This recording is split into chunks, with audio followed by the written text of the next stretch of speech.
Hello, everyone, and welcome to Girls Run These Worlds.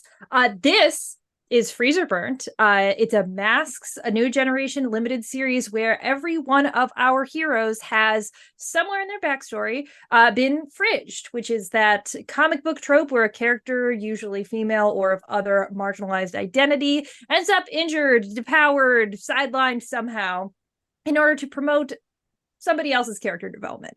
But over the course of this series, we're following along to watch as these heroes take back their stories as a superhero team in their own right.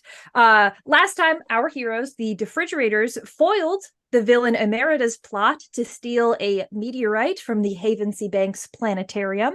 But what she was planning to do with it kind of remains a mystery. There's lots of mysteries going on. So let's get into it.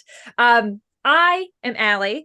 I'm your GM for the day, running us through this incredible system brought to us by Magpie Games. And we've also got our wonderful cast. I'll start with Anita. Would you start us off by introducing yourself, your character, and also telling us what you're most looking forward to in our session, or maybe something that you really enjoyed from last time? Hey everybody, Anita here. I use she, her, and they, them pronouns. Um, and today I'll be playing Stacy Jane. He uses she, her pronouns. She's a sweetheart. Her hero name is Cold Cock, so she's still getting used to that hero name. Um, but she is the character playbook of the Bull. And she has been in a China shop lately. Everything is a Chinese shop. Things keep breaking. Oh, my poor baby girl. But something I am looking forward to today. Ooh, something that I'm looking forward to today, I think, is Thaw. Um, like this support group has been like a very big part of the center of this um like sort of adventure. And I'm excited to see what it's all about and to see this leader of this organization as well. Yeah, because Ali threw so many moments that were very good and also incredibly tragic and disrespectful to me personally. So, um, with all of that being said, I am going to pass it over to the incredible, talented, lovely Mateo. Please, Mateo, take the Hello, stage. I am Mateo. I am the certified milk boy. Um, I go by she, him pronouns. I am playing the Nova of the group, and my character is Witch, also known as Alice Fox, but nobody really knows that yet. Um, and I am excited to see how many times I regret not picking a different name because it's been very confusing. And now with that, I will pass it over to Alice, the one who is getting confused with. Yes, speaking of confusing. Hi, I'm Alice. I use she, they pronouns. I play Lee Daring, they, them pronouns. Lee is the delinquent. And outside of being confused myself for another character in play, I am most looking forward to seeing just how these characters interact when they're not fighting supervillains. Now, Diana. Hello, everybody. I go by Diana Online. I use she, her pronouns. I am playing Morena Reina de la Caballera, Doomed. And they use she, they pronouns. And looking forward to what the news lines will say about our victory that happened, not the other girls, but ours. That's what I'm looking forward to. Amazing. Well, without further ado, let's begin. So today's issue of Freezerburnt begins with a panel of a girl.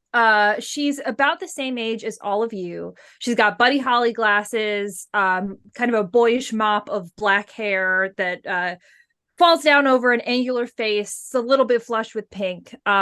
She's seated in a green carbon fiber wheelchair that is like absolutely covered in stickers and decals of all kinds. And her speech bubble says, I can start, Lenore, if you want. And the next panel zooms out to give us a better view of the setting. We can see that there's maybe 15 or 20 people in this sort of industrial style room, including our heroes. A handmade banner at the back proclaims this to be THAW, THAW, the Trauma Informed Halcyonite Advocacy Workshop, which is, of course, the support group for fridged people, which is how our heroes met in the first place. It's far from just kind of like a circle of folding chairs kind of support group, though.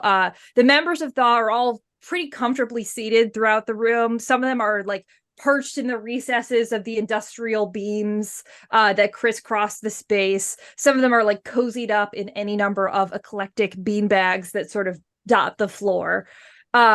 You all have been coming here for a while. We're going to do the thing that I made you do last time, where, but in a very different context. I would love to know, where's everybody sitting? Like, where's everyone's kind of home base when you come to THAW and you're with your support group? And I think that this time I'll pick on Diana first to tell us where Raina finds themselves. Either hovering over the coffee cart, because like most teenagers, just addicted to coffee, and it's actually pretty decent here, or in the corner, kind of like doing the whole like I'm watching every exit kind of thing, because they have that mentality of like anything can happen at any time. It's going to pop off, and either I'm going to decide to exit or attack first, you know. Yeah, maybe even wandering back and forth between the two, like coffee, vantage point, coffee, vantage point. Classic. Great. All right. Mateo, will you tell us where Alice, aka Witch, is situated? She's gonna be standing in the darkest corner of the venue, and just like leaning, not even sitting, just leaning on the wall in still full like costume, like not showing face, just standing there, just trying not to like be there, to be present. Great. You're also antisocial. I love it. All right. Where is Lee in this room? Lee has probably set themselves in like the middle of the most crowded part of the room, just trying to act like they're socializing, but quite honestly, they are trying to avoid a lot of like attention. Um, every so often they look up, but otherwise they're trying to do the whole teenager thing, like hood up, earbuds in, mostly like paying attention to their phone. Yeah. Makes sense. Stacy, where are you? All right, so Stacy always has the seat that is directly underneath the air conditioning. Usually she's a lot more talkative before the meeting starts. She's a lot more like happy to be in group, like socializing with other people there. But like today, she's like pretty much gone directly to her seat. She is in her phone. Her dads have texted her about like, why are there bullet holes in your tank top? And then she had to explain they're not bullet holes, they're laser holes, and that didn't help. So it's been a little bit of a struggle on the phone. At some point, she's gonna put the phone away, but like she's 16 and she doesn't have self-control about phones yet. So it's it's just going to be hard until the meeting starts. But yeah. Good. Yeah, I mean, I'm more than 10 years older than Stacy, and I still don't have that level of control over phones. So, but great. Okay, so yeah, so we've got, our vantage. We see all of our heroes in their kind of different places in the room. And the girl's speech bubble from before, it continues across all the panels that are showing us this vantage point. And she says, for those who don't know me, I'm young me. I've been coming to Thaw for probably like 6 months now. And it's weird to say that I'm glad there are new people here, but maybe I'll just say that it's nice to meet you. And the next panel shows young me kind of smiling in the direction of a nervous looking young woman who none of you would recognize either, new to Thaw. She's got freckled white skin and curly ginger hair, and she kind of gives sort of a nervous smile back to young me. Who then continues. Young me says, well, I started coming here because my dad's a hero. Flashbang, he's got like the dark blue suit with the sunburst on it, and some nods go throughout the room of acknowledgement. And young me says, and well, long story short, he was in this fight with Miss Appear, and she made sure that when he like finally exploded her hideout, that, well, I'd be collateral damage. I banged my head up pretty good, lost my hearing in one ear, but today I'm all right, all things considered. A truth that I would like to share with the group today is that I wish my dad saw my progress the same way that I do. Ever since my POTS diagnosis, like a few years back, he's been a little weird and infantilizing about my health, but now, like since the Miss Appear incident, it's dialed up to 11. And there are like snaps that go out, around the room. People seem to, be responding to that. Curious about our heroes. You all would have met young me before, definitely heard her story before. She's been coming for a while. Are you all kind of just giving like sort of snaps of encouragement? What's everyone's reaction as she's talking? I think I like just raise like the glass of coffee as if it was Mhm. wine, like cheers kind of thing. And Yeah. just being like, yep, sounds typical. Yeah. I'm doing like snaps, but like keeping them quiet so no one looks over here. Snaps with the gloved fingers, just like very muffled. Yeah. Cool. Lee is definitely just kind of nodding along. They Yeah. probably look a little closed off and bittersweet, just listening to young me talk about their parents and everything. But Yeah. Usually Stacy is very engaged, especially during shares, but like is just having a hard time focusing. And like will sort of like hear the snaps around and like snap along a couple of times, but like is just having a hard time staying present. Yeah.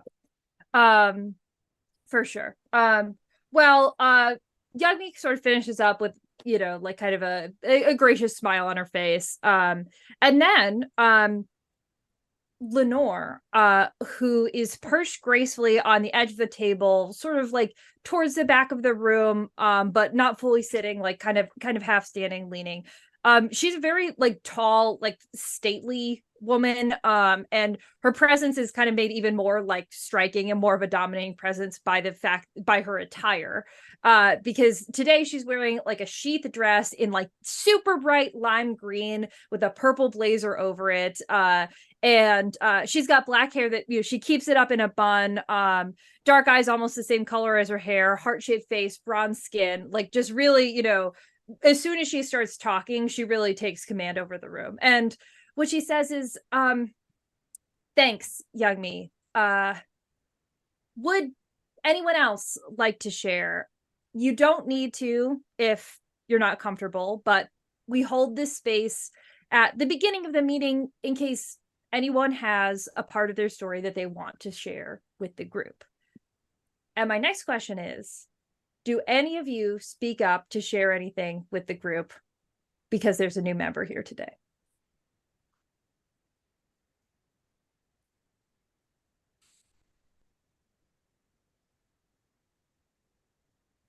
Continuing our antisocial streak, I see. Which is totally fine. I mean, I think so. You all kind of just listen in on the other people who decide to share things, continue, you know, whether you're feeling a little distracted or whether you're just kind of trying to keep in, or whether you're just snapping along. Everyone's just kind of maintaining the status quo here. Yeah, I think Stacy has stuff on her mind that she wants to share, but like has never shared hero stuff before. And like hero stuff is sort of supposed to be secret stuff, but not sure how secret stuff, because like her stuff is being very obviously posted as like, oh, this anti-establishment team, like with this person that doesn't wear a mask. Like there's a lot of unknowns about what is okay to share, especially in this like Group place environment. Yeah. where, yeah, a lot of people like talk about heroes as well here, and it's just, yeah, this is a confusing place for her to be in, and she's gonna keep quiet. Yeah. Can I follow up on that? Can I say which is probably keeping an eye on her team specifically and probably kind of notices Stacy a little like absent, like unusually. And she's gonna send a text to her, seeing she's on her phone, and be like, "You're looking a little distracted today. I mean, I don't believe in all this stuff, but maybe talking about it would help or something." Amazing. I'm gonna call that a pierce the mask roll because it seems like you're trying to kind of get to something deeper. This is hilarious because it's over text. This might be the first ever pierce the mask roll done in history that goes over. So we'll see how deep it gets. But yeah, please roll plus mundane and we'll see. Yeah, plus mundane and then +1 since, oh wait, no, your character doesn't have influence over me anymore. Not anymore. Oopsies. My mundane is -1. Oof. That's a 2. Yeah. So, you know, I think you're not getting much. I think I'm gonna ask, you know, Stacey, I don't think this really like affects you in a way of like, you know, getting to the point of questions, but I'd like to see how you imagine Stacey reacts upon receiving this message. Oh no. Witch is mad at me for disagreeing with Oh no. with her last night about like where the villain should go. And is like checking in on me to make sure that I'm not going to spill everyone's secrets, because Witch is so into the whole secret identity thing. Yeah. I'm not going to say anything to anyone ever again. Stacey is so me coded with like you're mad at me. I get it. I see what's happening here. Absolutely. I'm in this great. picture and I don't like it. Okay. Yeah, no, for real. It's just like everyone hates me. I understand. I get it. Do you just leave her on red? Yeah, absolutely. Thumbs up react. No, just let it left on red. Better than the we need to talk text. So yeah, right. I don't think Morena never technically gives up anything other than obviously when they first arrived, but they do a thing where they have a notebook and they're scribbling things down, and what they're usually doing is listening to how the others got fridged, like, okay, so here's how to not be an asshole hero, and then like trying to like because Miranda needs a step by step to how not become their future self, but they're also thinking like, do I know this person? Were they even significant in the future? And then obviously not having most of my memories of that, it's like, and just writing off like not important. Yeah, I love that there would be like one panel where it's like, okay, like don't dangle people off bridges, or just like whatever, like do not do. That's great.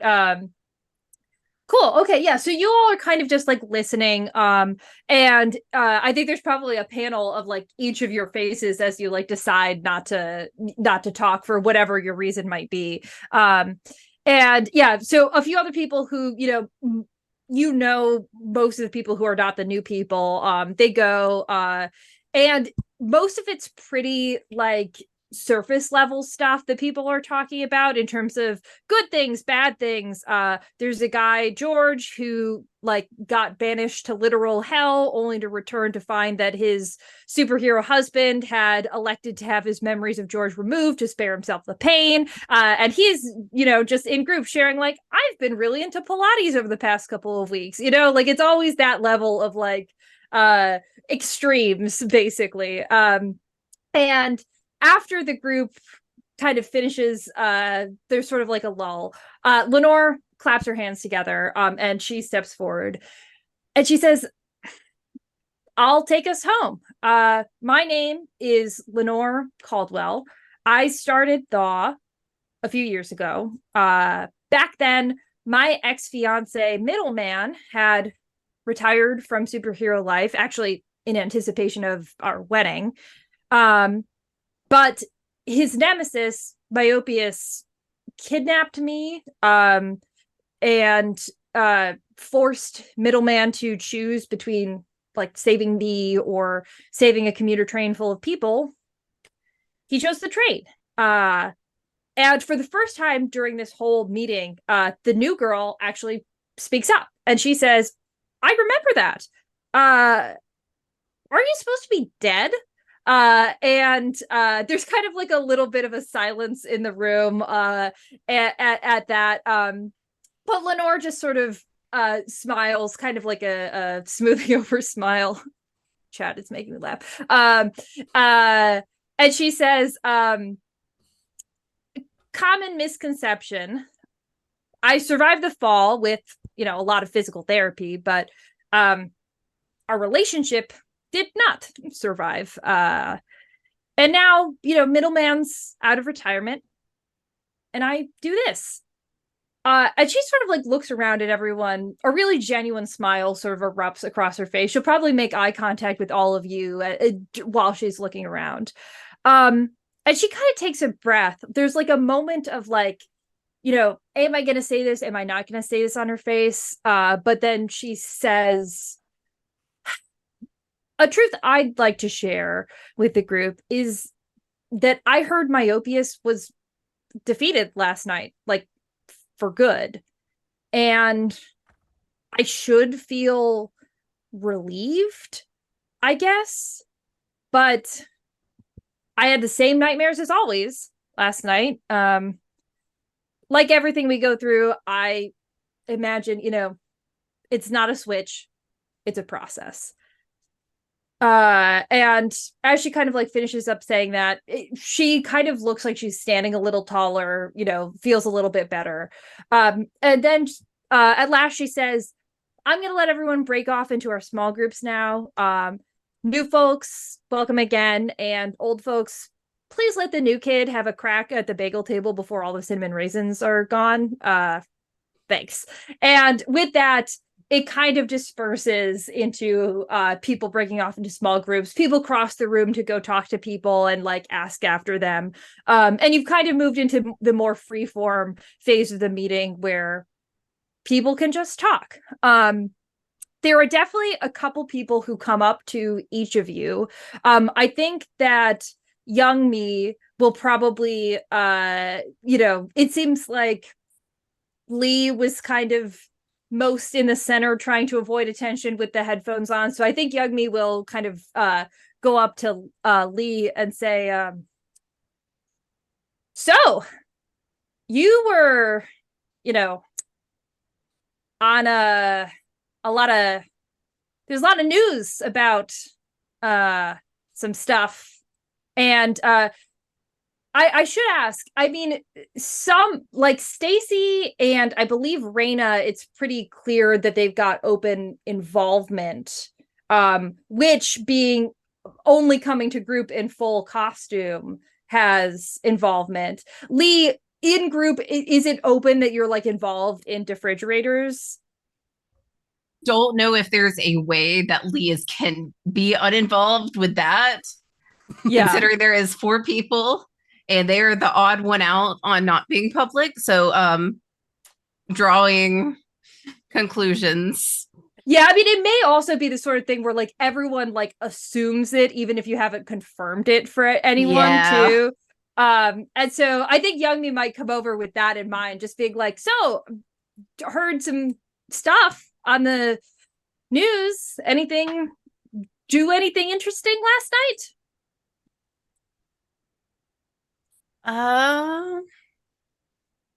I mean, sure. Interesting, I guess, is a word. What do you want, Nobi? No. And first of all, Youngmi's one of the Youngmi you knew for a while.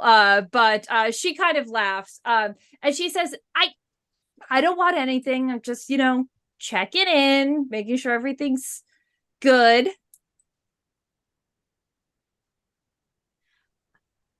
I'm alive, technically. So, like, no scars. Everyone else is alive too. So, we're fine. Cool. All right. Well, I'm gonna go get a bagel. And she kind of like rolls herself over towards the bagel table. And the rest of you, because there is now that you're in the kind of like dispersed section, do you all kind of join up with each other? Who is it that you all talk to, or kind of try to start up a conversation with, if anybody? I think after that, Lee is probably going to gravitate towards Witch. If not for conversation, then because Witch is intimidating enough, no one really goes over there without actually needing something. Very good. Yeah. Witch is just waiting for like there to be an opening for the bagel table. Just like like really wants a bagel but doesn't want to have to interact with anyone for that bagel. Sure. Yeah. Laser focus. Would you say this is something that Witch does a lot? Yes. I feel like probably every time. I feel like if that is the case, like good deed and all, Lee probably grabs like 2 or 3 bagels and then like shoves one at Witch. Love that. Very good. All right, how about Stacy?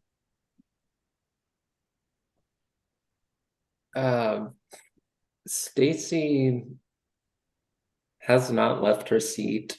I think Stacy has like gone down a little bit of the news rabbit hole and is just scrolling through what this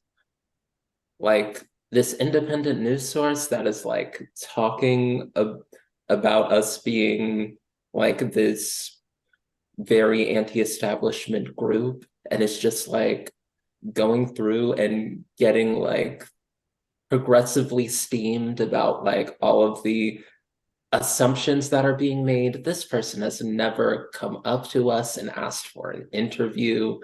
Like it's not good news. And Stacy is getting herself worked up a little bit in the corner. Cool. What about Morena? What's your kind of instinct as the meeting group portion concludes? Sometimes I go to the new ones and be like, do you want revenge?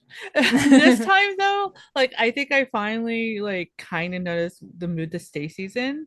And so I kind of go and swipe like their favorite bagel and just like plop down next and just dangle it in front of them since they're in a little bit of a news thing.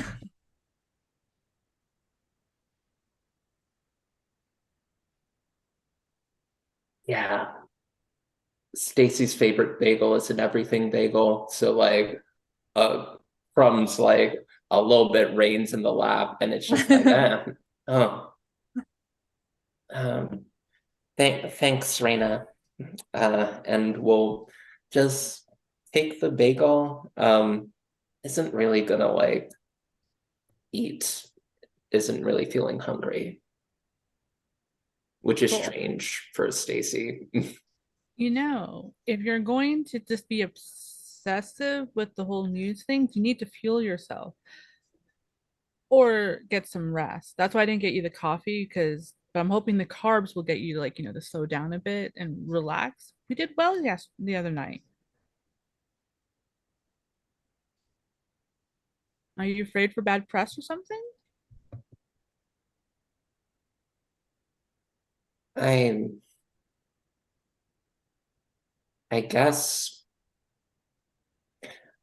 I guess we did well. I guess the meteorite wasn't stolen. But like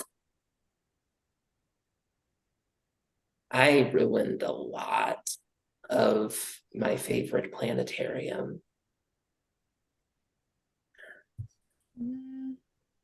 I guess that could have been done better, but honestly, we weren't expecting lasers.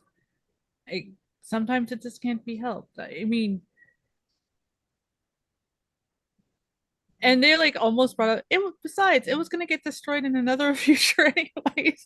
But they stopped themselves and like, and you can always, I guess, what do good people do? Volunteer to like help clean up and stuff if you feel that bad. I mean, we all kind of messed up a little bit, messed some of the exhibits up. It wasn't just you. Um, it feels like Raina, you're trying to comfort and support Stacy. I would love to see a role for that. Yeah, 1 second. I have to start remembering all the masks moves. It's plus mundane.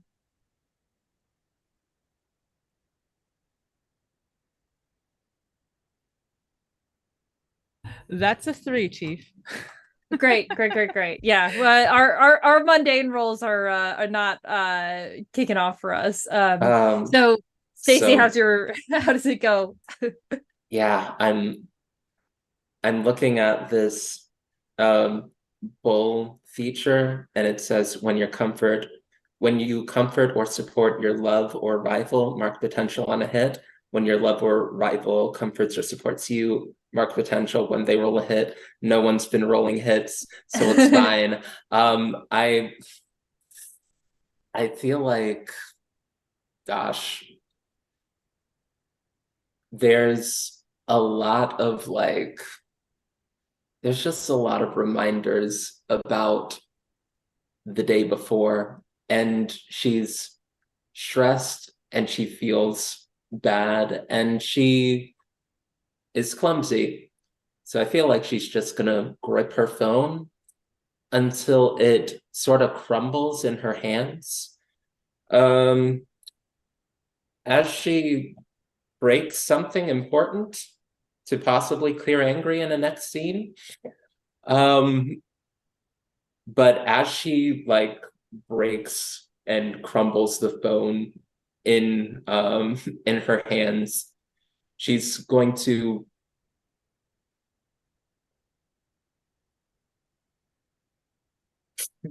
the phone like falls and pieces out and Reina will do the psychic construct of like a dustpin and broom and try to like put it all together for you. the picture of the lady was there and now it's gone. I need some air. Um I Are you want going to to do start? something to fix this. So I think that I'm going to go to the university to try and find out what she was up to. It seems like she's a very smart lady and that the person the things that she was trying to do were important. At least she thought they were important. So I'm going to Haltech. I think I need to go now. If you want to And join. when you say, I think that I need to go now, Lenore sidles up to you and says, whoa. I don't think you need to leave just yet. Stacy, Raina. Hi, Lenore. Hi.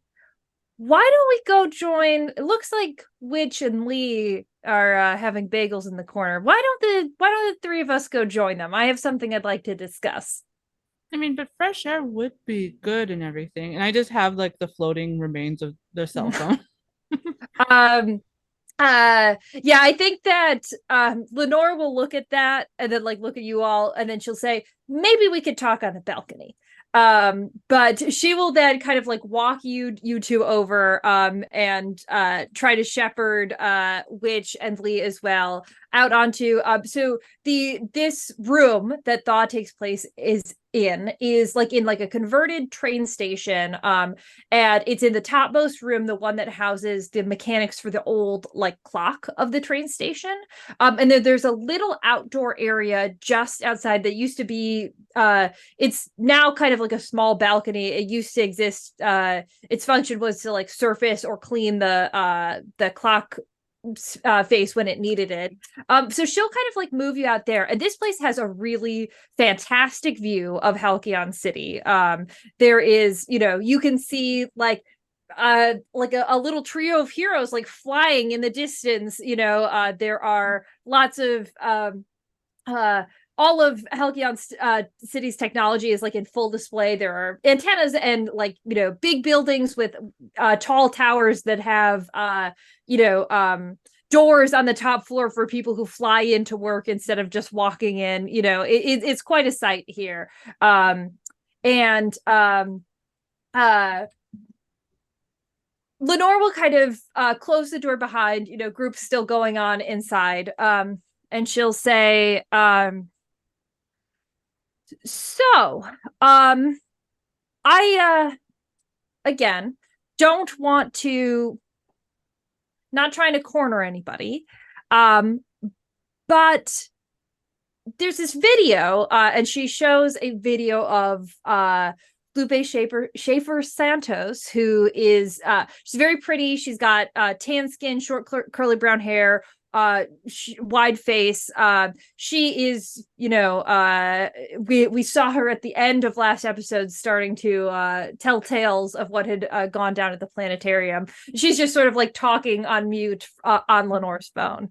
And Lenore gestures to it and says, so if the independent youth anarcho-journalist Lupe Schaefer Santos is to be believed, Halcyon City's most notorious anti-establishment heroes took a stand against, let's see here, and she looks at it, she says, oligarchically funded capitalist vanity projects like the HCB Planetarium last night. Is this true? I mean, that's kind of a perk, but that I feel was which gets real close to the phone, looks in and goes, wow, that was quick. How many views is this having already? And she says, looks like it's 5,032, but I have I have an alert so that when Defrigerators comes up, I get it pretty much immediately. I feel like I have plausible deniability for this. Mm-hmm. Yep. Mm-hmm. Sure thing, Lee. Well, why don't you just stay out here and accompany us as the three of us talk about what happened then? Yeah, I don't agree with their vigilante pursuits at all. Saying that now. Right. Sure. I'm unaffiliated. Yeah. Well, yeah, maybe you could just listen then. So everyone else, thoughts? I don't see the problem. I liked the planetarium. It was a place of science.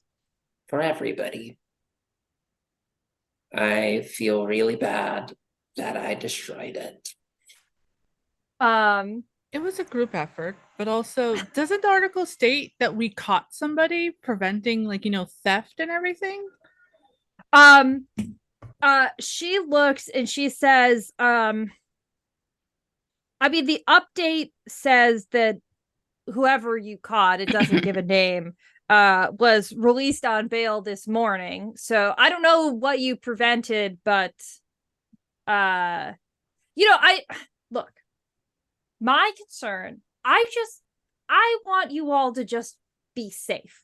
Okay? I don't it I just want you to be safe, and I know that you all have these fantastic abilities, or I assume, but I just don't want you to do anything that's going to accidentally get you in trouble or worse, hurt.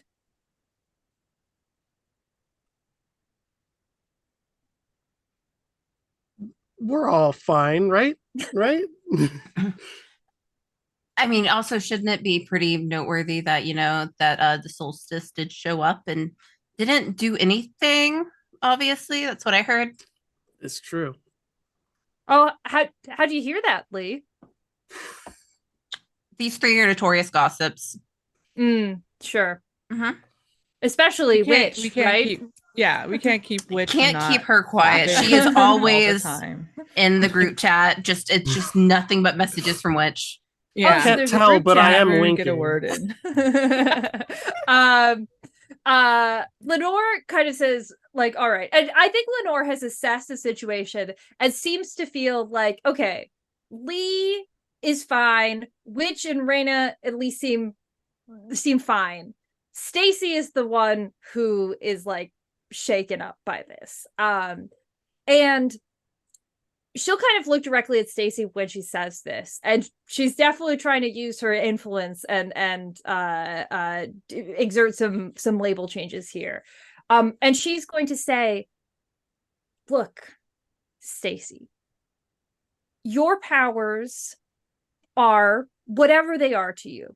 They could be a really great thing. They could be something that gets in the way. They could be something that does both. They could be something you just don't even think about that much. What's more important is that you are doing what you can to keep yourself safe and make sure that you're always doing the things that you want to be doing and not feeling any pressure, whether it's from friends or whether it's societally, to do more than what you're capable of doing. And I think that she's trying to kind of up mundane and push down savior a little bit here.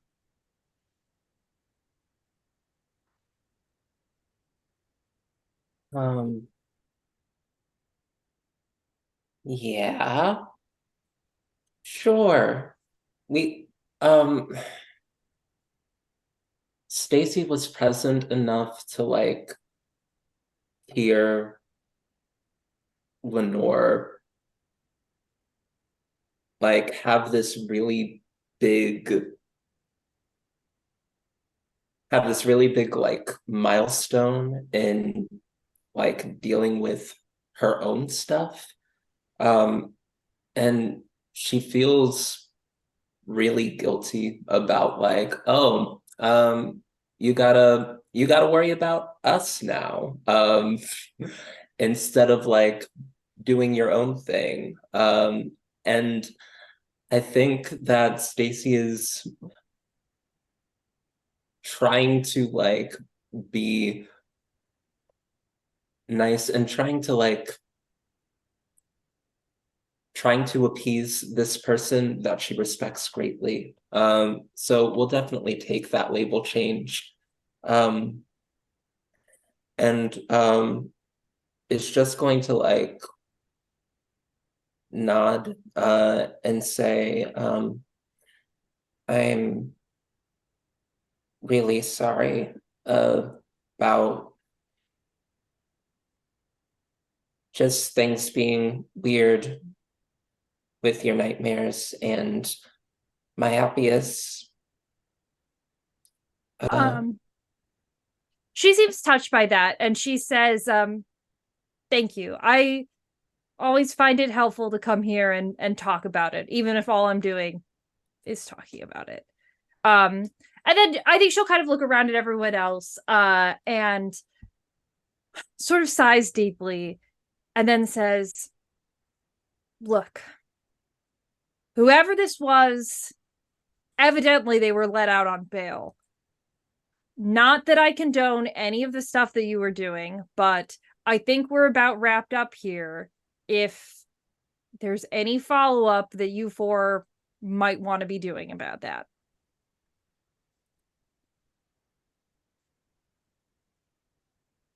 Well, I hope there's heightened security at what's left of the planetarium, because that meteorite, someone might try to get it again. She like scrolls the page more. She says, oh yeah, it looks like they're gonna have the solstice on pretty much a round the clock thing there, so I feel like it's probably good. Well, if they're stuck there, that means we get to do more cool shit. All right, we got the better end of this. And she says, thank you all for coming, as always. If there are any bagels left, grab some on your way out. And she'll kind of like give you all a pretty genuine smile, and then she'll go back in. You could see that she like walks back in and ends up talking to that sort of the young woman who is new, and is pretty engaged with conversation there. That's our cue to change scenes. So yeah, it seems like Emerita may be out on bail. And it sounded like Stacy was forming a plan before. What are you all doing next? I think Witch is gonna talk to everyone and be like, we need to figure out what's so important about this meteorite, this halcyon it has, and what this villain wanted with it. I don't know the best way to do that, but Stacy, you knew something about where the science police, I guess, is how you put it last time.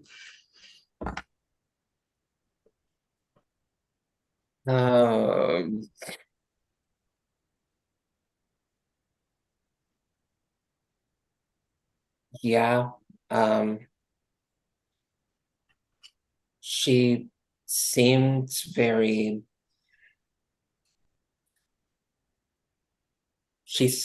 sure of herself about her knowledge. There's like a select place that cultivates that type of snootiness in the science community in the city. That's Haltech. I figure if we go to the robotics department, see if any professors there favor the color pink.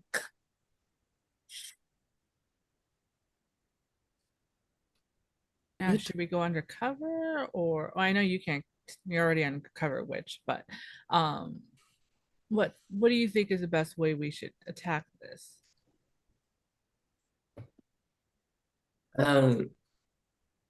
I was just gonna go and ask people if there are any teachers that like using robots and have shown a recent interest in space rocks as well. That's like robots and space rocks together. Those are two usually separate things.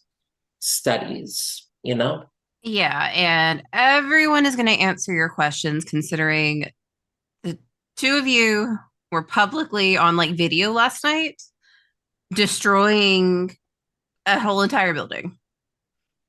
So maybe the very least you two put on some like fake mustaches.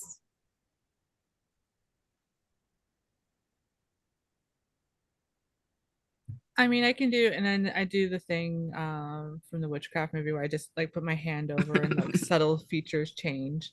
My hair stays blue because I never get rid of my lovely blue. So might not be that big of a disguise, but yeah. So like, Cool. I'm good. I'm ready. I don't really own that many different outfits other than this. And I don't do the magic stuff either.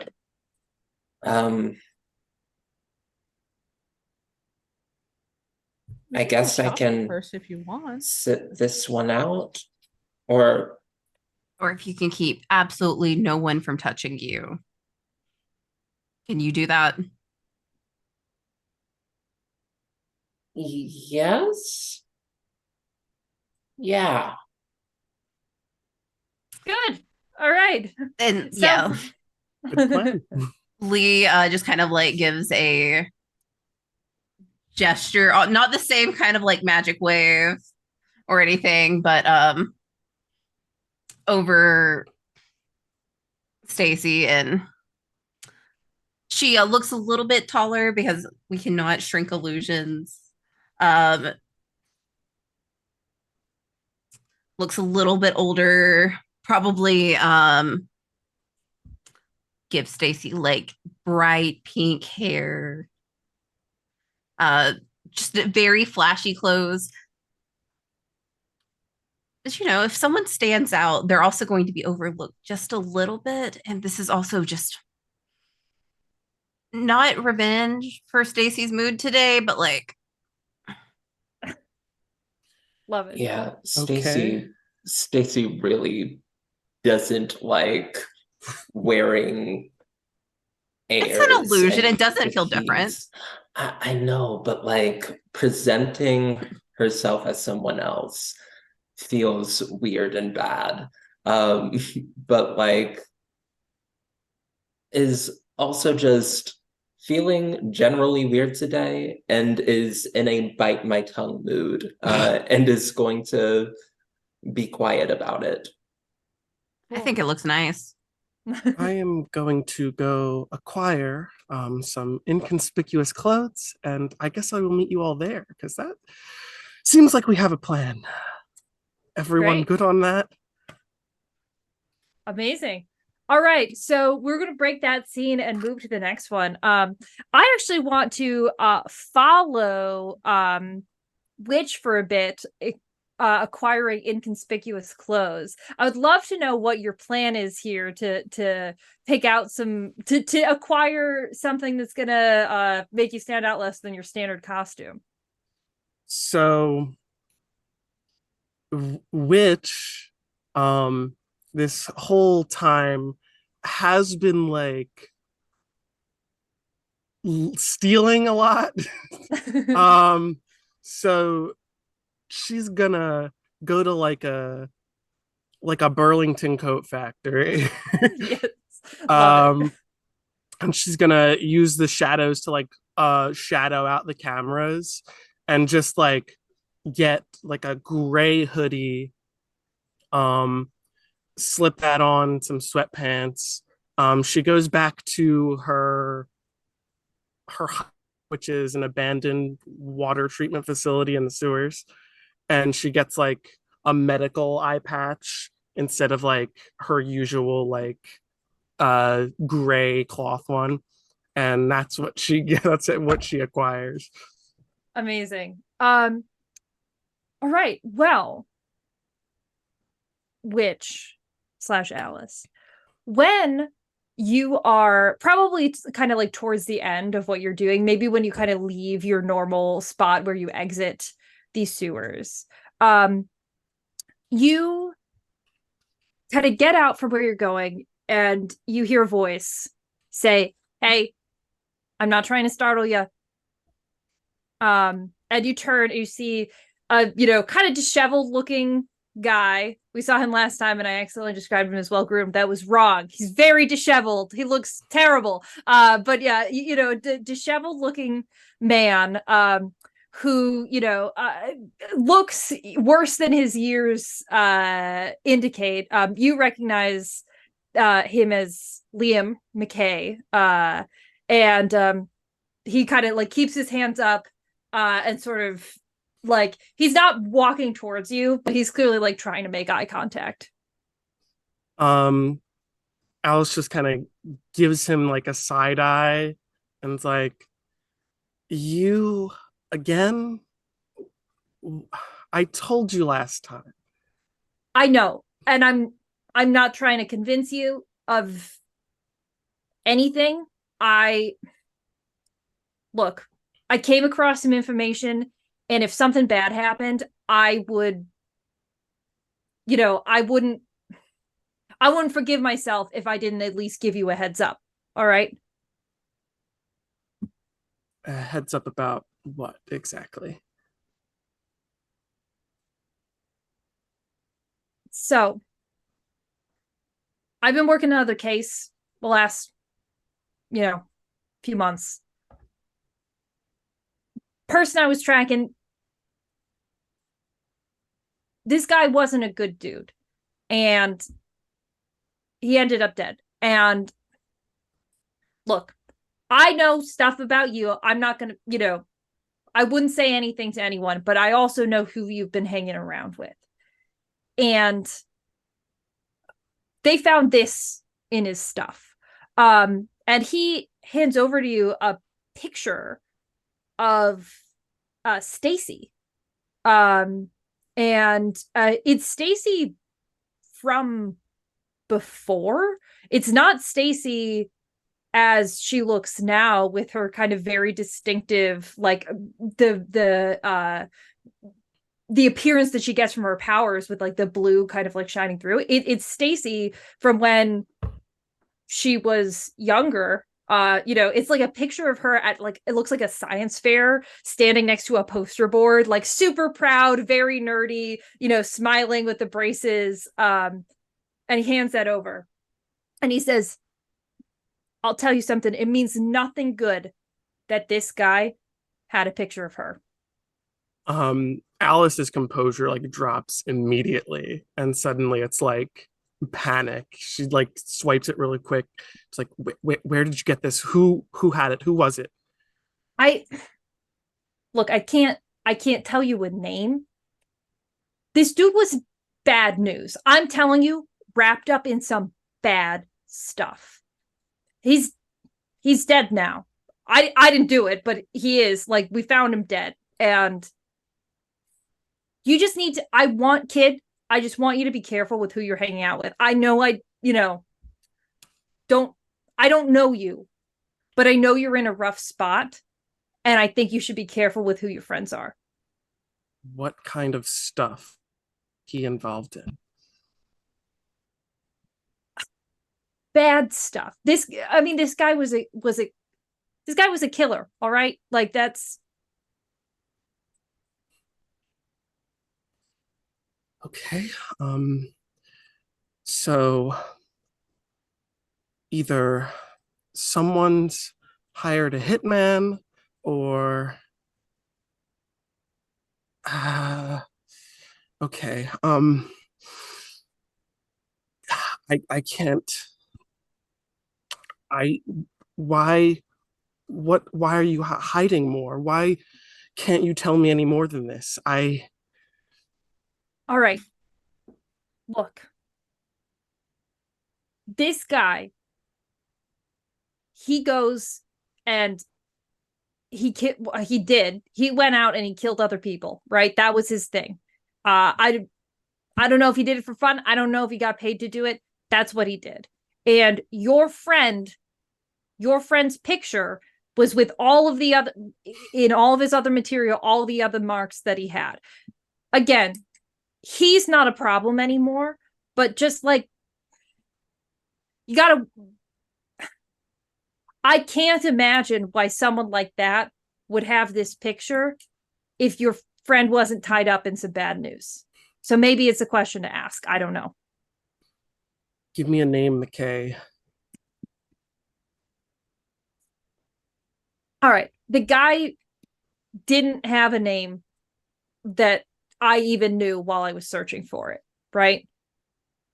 Okay. We clear there? Okay.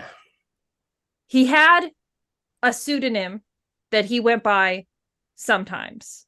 They called him the Chain. All right, the Chain. That's it. Hopefully, that's all I need. Now, if you're going to keep stalking me, at least be helpful and make sure no one else is following us. Look, I don't take orders from you. You're like 17. I'm a full adult man. He says this in a very flustered capacity that I think to you would indicate that he probably is going to do what you're asking him to do, but he seems very flustered about it. Yeah, whatever. Okay. I have to go. I have important things to do. Things were going smoothly, but now just a slight hiccup. Okay. Goodbye. And she's gonna start walking away. Okay, yeah. He'll call after you like just be careful. But then he will leave you alone from there.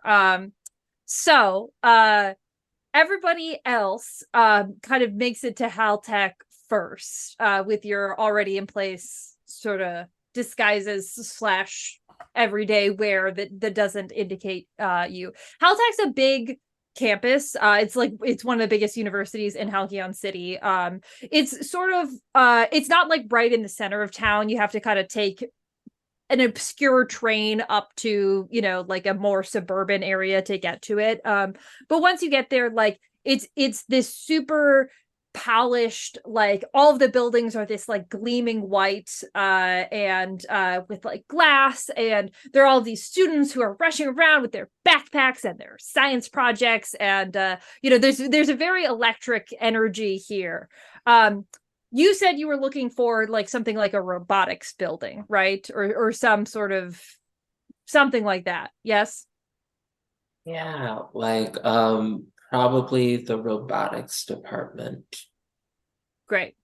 Okay, so I think that you three pull up to the robotics lab first. I think which in your disguise with your gray hoodie pulled up, you'll kind of like meet them as they're kind of like walking around the sort of lobby of the robotics lab, and so you four will kind of form up together. There is a lot of this is a really like big school, well known for its kind of engineering and technology. So this is, like a total state of the arts robotics lab. You can see it's all encased behind like a giant, like 2-story wall of glass. So you can see into the robotics lab itself. Although the doors are sealed, like people are going in with like, boop, with like they've got badges that are, taking them in. There's even, like some people are doing like the retinal scans, like before they get in, right? So you can tell it's very like, high security, but you can see into the robotics lab itself, and there are all these massive machines. There's tons of people working in there. It's a mixture of people who look, full grown adults who are like in like lab coats, like what look like, students who are trying to, look, they're probably on their 8th cup of coffee and their second night without sleeping, who are just like hunched over projects with papers all in front of them, looking miserable. It's that whole spectrum of the university experience in there, but it's all sealed behind this wall. There is like a reception desk, but otherwise there's no obvious way in here that you don't need a badge for.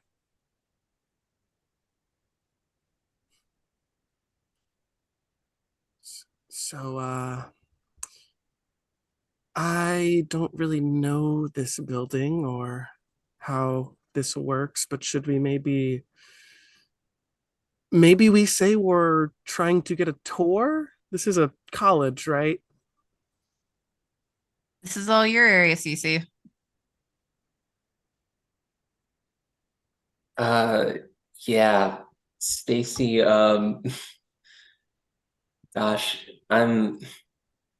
I'm imagining like very big, very pink rose quartz hair, like a bit taller, like just like in general, more of an adult-ish body is being shown to the world, and Stacy feels so uncomfortable. Um, just like, oh wow, people are like, yeah, this is a new way to move through the world, but yes, let's do the job. Stacy knows science things. I will walk up to the receptionist um, and say, hello. I Hey there. I am a student that is interested in possibly applying to Caltech. And I have heard a lot about a professor that works with the robotics department. I cannot remember their name right now. For sure. I can totally help you out with that. First of all, welcome to Haltech, home of the Falcons. So lots of great stuff going on here. So are all of you prospective students? Yeah. Great. Definitely. Yeah, all interested in robotics or kind of like all over the place? Robotics, maybe some astronomy. Oh, Future tech is yeah. pretty neat, looking into the future. Is there anything like that here? Like, look, do you mean looking in the future in the sense of like time travel, or in the sense of like, divinatory studies? Or because we got a few things. You can also always make Really? your own concentration. That's really cool. You just need to get an advisor to sponsor you. But I'm getting it out of myself. Suddenly Anything like Raina's that? more interested. Like, really now? Like, I gotta look this up.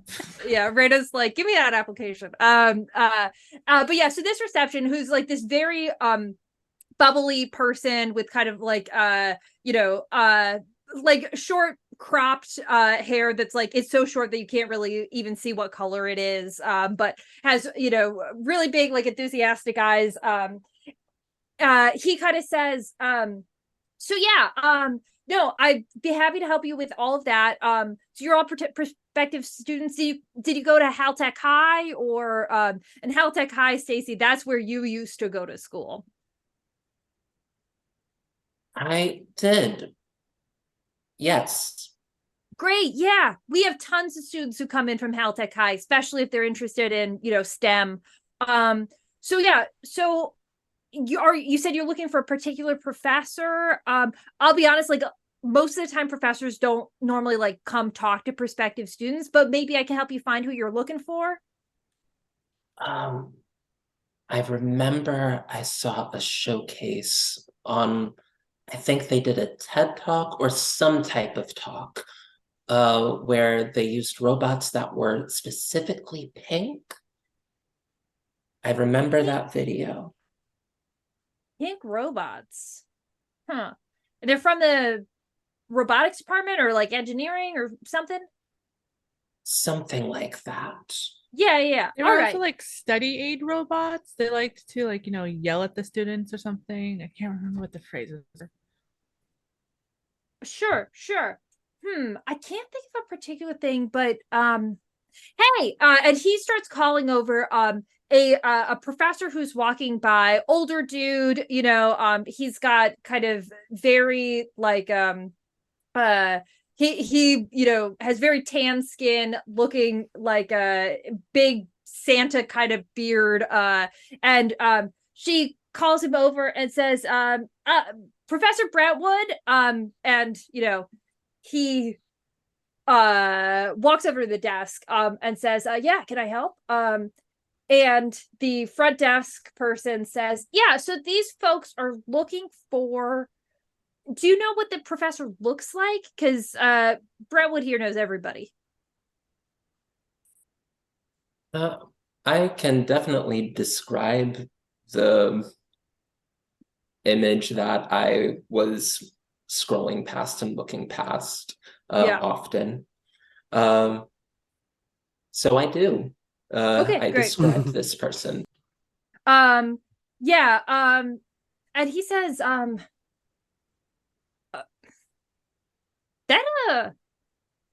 that sounds like Professor Mason. Professor Mason is in the comparative media and semiotics department, but that's 2 buildings over. But yeah, that sounds like her. Oh. Maybe I was mistaken. I could have sworn I read a paper about her in robotics, but maybe I will hop over to that building and see if I'm just mistaken or something else. Thank you, Professor Brentwood.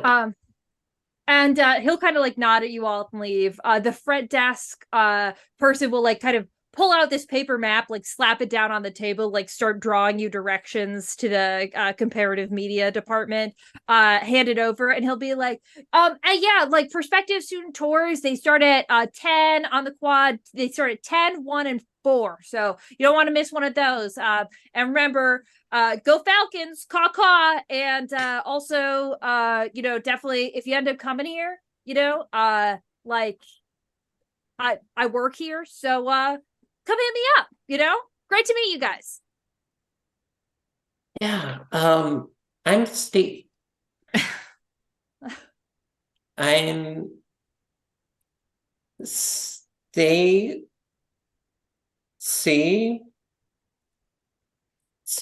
Cap is my name. What is your name, person that I am meeting? Great to meet you, Stacy Cap. You got it.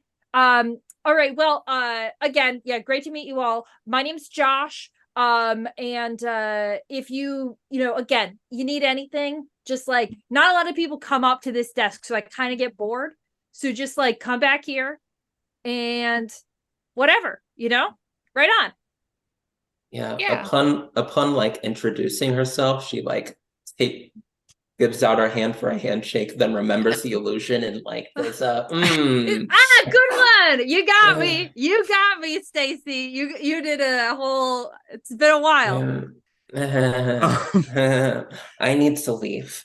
And she turns and walks away.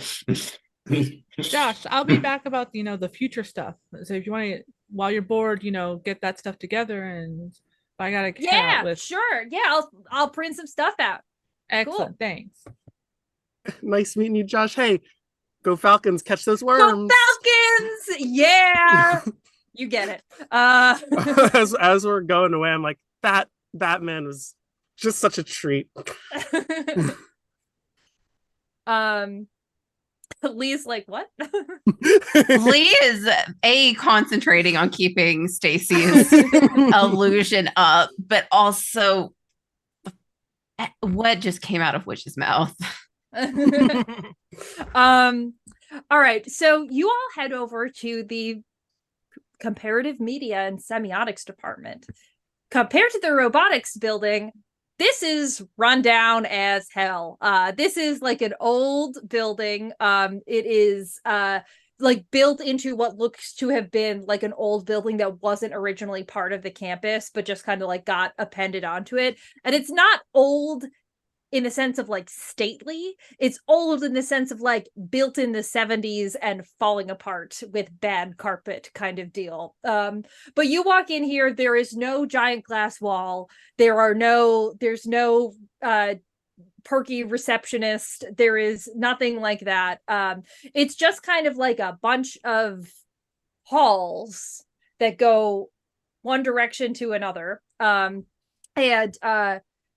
will you kind of just wander around looking to see what you can find here? Yeah. Stacy has sort of like recognized and accepted that like after getting kicked out of Health Tech High, she's probably never going to be able to come to this university. And going through today pretending to be a prospective student and like lying by omission, it it doesn't feel great. Like Stacy's very bad at lying and doesn't like to do it often. And then on top of that, like, this is a wonderful place. Josh is a very cool person. And Go Falcons is something that Stacy now really, really wants to say, but can't say it. But is trying to just like walk past, let's figure out where this person is, and I guess would like to assess the situation to see like, hey, where can I go here to find our query? Cool. Anyone else got a specific plan of attack? Is there like a map like some office buildings will have, like a directory? I think that there's not quite a directory, but there's I think what there is like a big bulletin board that is again like the equivalent of this in the robotics lab was like a like touch screen, like you could move with your fingers kind of thing. This is like an old school bulletin board with like, you know, thumbtacks pressed into it, whatever. And there is a Professor Elspeth Mason listed on the bulletin board as being on the 3rd floor.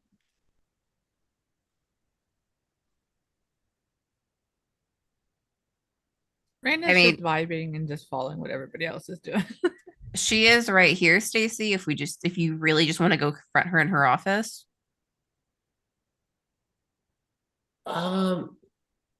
Yeah, maybe I feel like if we like confront her, then she's just gonna like monologue at us again. Maybe we like pretend to be prospective students still and just say that we've heard about your studies and want access to them and to pick your brain on your thoughts about them. Do you have any idea what this media stuff is? Can that be what I rolled to assess the situation on? Yeah, absolutely. Roll to assess the situation just in general, and we'll see what questions you want to ask. Beautiful. I went to Google and Google did me right. I got an 11 on the die. Amazing. I have a 0 on my superior, and right now I am guilty. So that's a -2 to my stuff. So that is a 7 to 9 on assess the situation. Great. Pick a question. What here can I use to blank? What here is the biggest threat? What here is the greatest danger? What here is most vulnerable to you? How could you best end this quickly?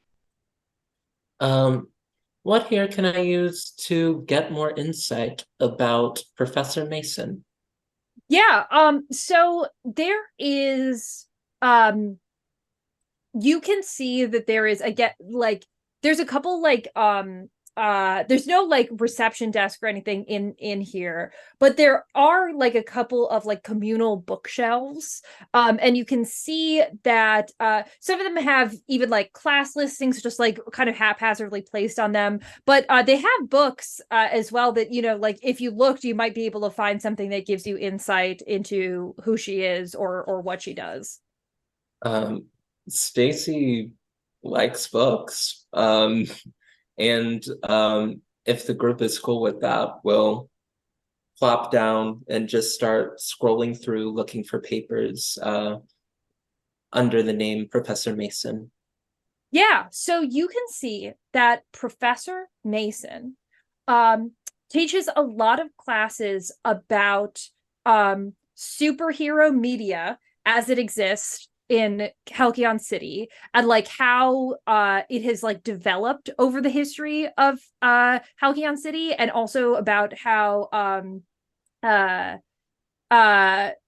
lots of classes too about like ways that heroes market themselves or how they like are presented to the world exteriorly, or and how they're put in contrast with villains. So she teaches a lot of classes along that line. You could even see on the bookshelves there are a couple books by Mason kind of comma Elspeth, and they're called like the hero archetype, a brief history of villains in media. That seems to be her area of expertise. She also teaches like a couple one-on-one classes that are more, like the basics of media literacy and things like that. But her specialty area seems to be the superhero stuff.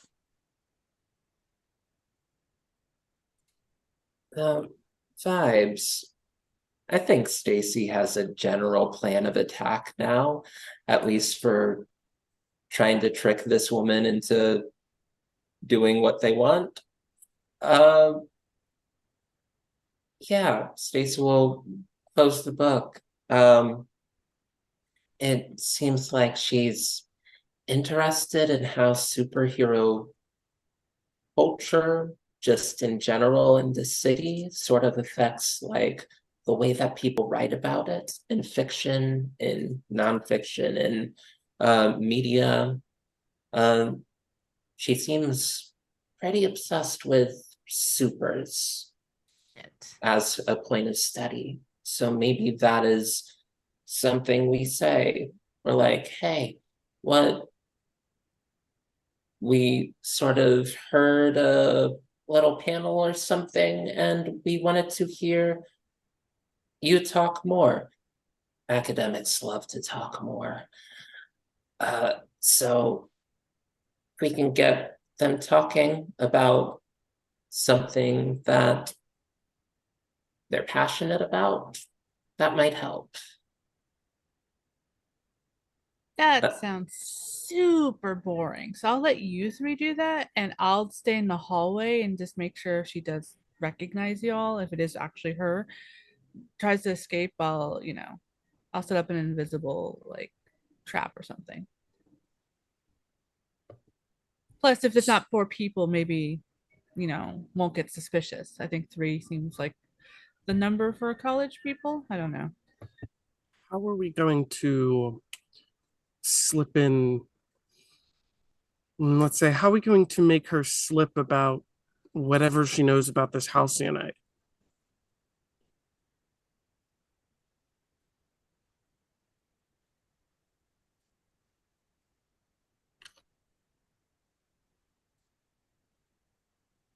I mean, if she's like stupid big on heroes, God, there was a lot of heroes interviewed about 10 years ago at um, that place with the meteor thing. If she's that big on it, she might want to talk all about that. And also why I think I'm also going to stay with Marina out in the hall. Reminder, Stacy, don't let anyone touch you. As Lee pulls up their hood just to like conceal their face just a little bit more. All right, let's cut up to the 3rd floor. You could see that there's a door. It's like slightly ajar. You can hear, you can see that there's like movement of someone inside. It says Professor Mason on the side of it. And Lee and Morena are stationed outside, and that means Witch and Stacy, you go on in, I imagine. Yes?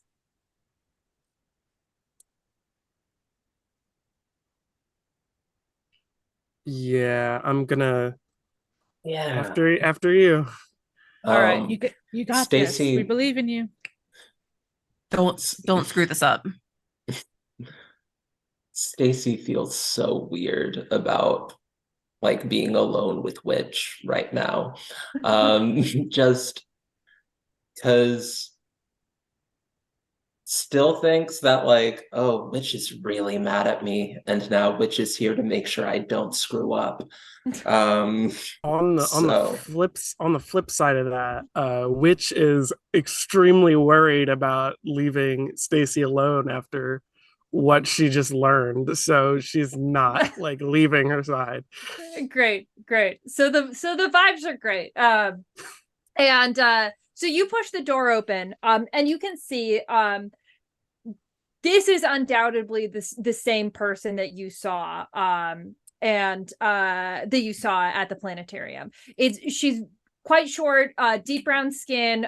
She's wearing like a business outfit in kind of the same shade of pink that her gloves were.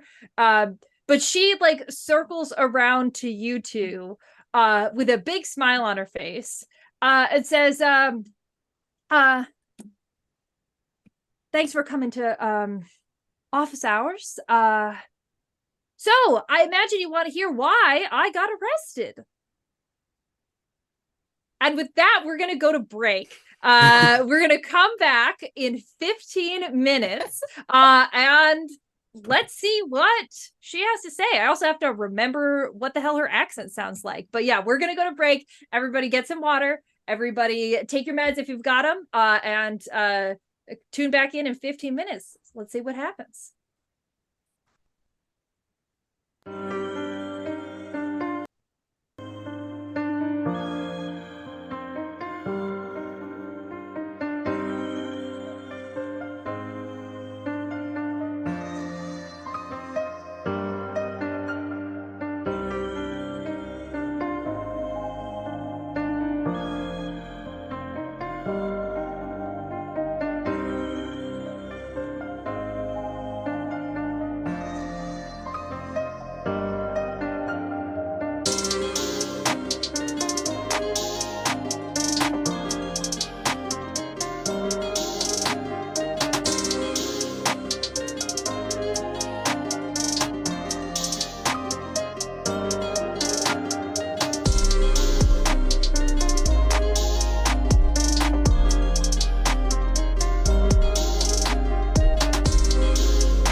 Welcome back, everybody. I hope you got your water. I hope you got whatever else you need to do. I also hope that right now, while you're still thinking about it, you subscribe to the Twitch, you subscribe to the YouTube for GRTW. Do it, do it, do it. Okay, great. You did it. Now it's time for us to get back into the action. The action being having just made their way into Professor Mason's office and discovering she was indeed Emerita. We have Witch and Stacy who have been confronted with her saying very enthusiastically, "So, I bet you two want to know how it is I got arrested." Sure. I don't usually get to do gossip a lot of times. I'm usually not invited to gossip. This will be fun. Yes, I will sit. Yeah, so you kind of in the office, there's, it's a pretty cramped office. There's books everywhere, stacks of papers. And you can see that there's, an old raggedy couch that she gestures for you two to sit on. And she says, so I don't actually recognize you two, which makes me think you're not my thesis students, but you're probably in one of my intro classes. Is that right? Yeah, sounds about right. Yeah. I've just read your work and I've wanted to know more. Well, good. A lot of people are using today as an excuse to drop by because they want to know the gory details, and I'm prepared to give them. So don't worry. I'm not, I'm an open book. And she kind of walks from behind her desk, and you can see that she's got a big, solid ankle monitor around one of her ankles. It's clearly also it's about this like wide. It's made of some very sturdy looking metal, and it's like blinking every once in a while. This like yellow light is kind of like emitting from it. But she says, well, the rumors are true. I did try to steal something from the planetarium, did not succeed, which was not ideal, but I don't have any regrets. And if I'm being honest, I'll probably be back at it again as soon as I have the opportunity. So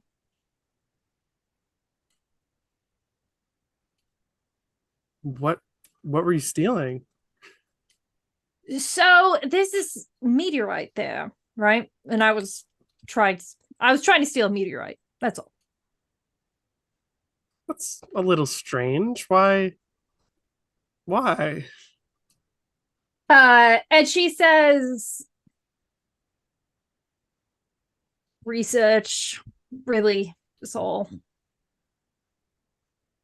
I've read a lot of what you have to say about supers and how it's really affected the collective imagination and just how it's shaped fiction just in our society and culture. And So true. you have a lot of valid points to like make there. This seems like a departure from most of your studies into astrology. I'm just curious as to your reasonings. You seem to be a very studied professor and multidisciplinary as well, just with meteor stuff and literacy stuff. I ramble. Well, really, the engineering's kind of, I dabble. It's a hobby. When you have the natural affinity for it the way I do, but my passion has always been in the lens of comparative media. And it's also, between the two of us, it's my wife who's really the tech genius. But besides the point, I wouldn't consider it so much a departure as perhaps a literalized version of the commentary I'm saying all the time, which is, if heroes, as they are so deemed, have the ability to essentially run free without supervision in Halcyon City, why is it that those who are deemed as villains don't get quite the same leeway as the others? Even if the powers are functionally identical, the treatment is far from it.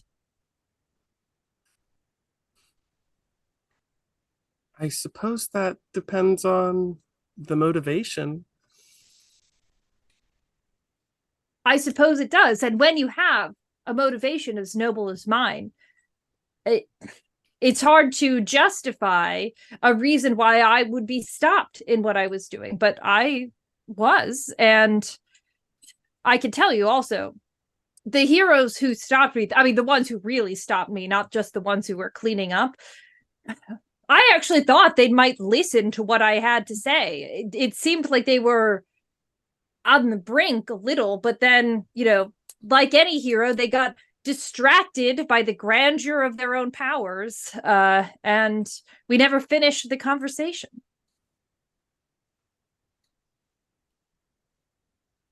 Sometimes heroes should take a seat and listen. I would love to hear about how sort of this meteorite. So this meteorite was more of a symbol than anything else of like,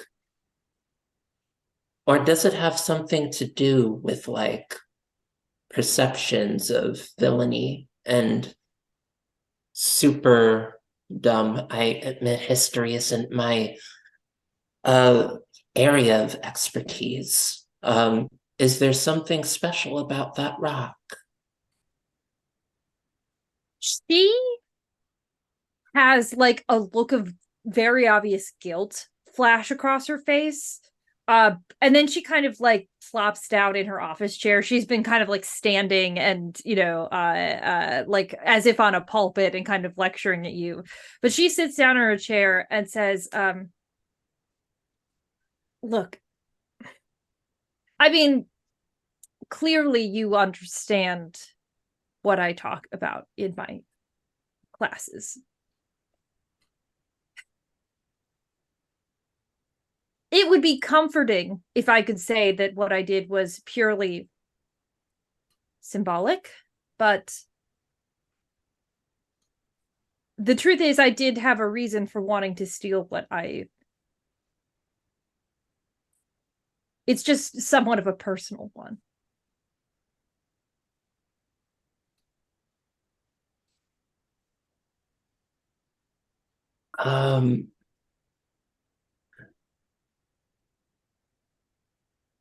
Ooh, I want to know more. How do I know more? This is Anita thinking out loud. This is not Stacy. I think she'll say that. Yeah, I think she'll try opening up to her in an attempt to like. I think she's gonna share something personal in an attempt to like get something personal uh out of Professor Mason, and just say, this this city is really weird. It takes like people that are pretty normal and puts them through a bit of a ringer. And when they come out the other side, well, I was in my academic career, I met up with some super shenanigans that ended up hurting me really bad and really messing up my academic prospects for a good long while. And if there, sometimes I think about what I've lost and the people that like gained from what I lost. And I get mad and sad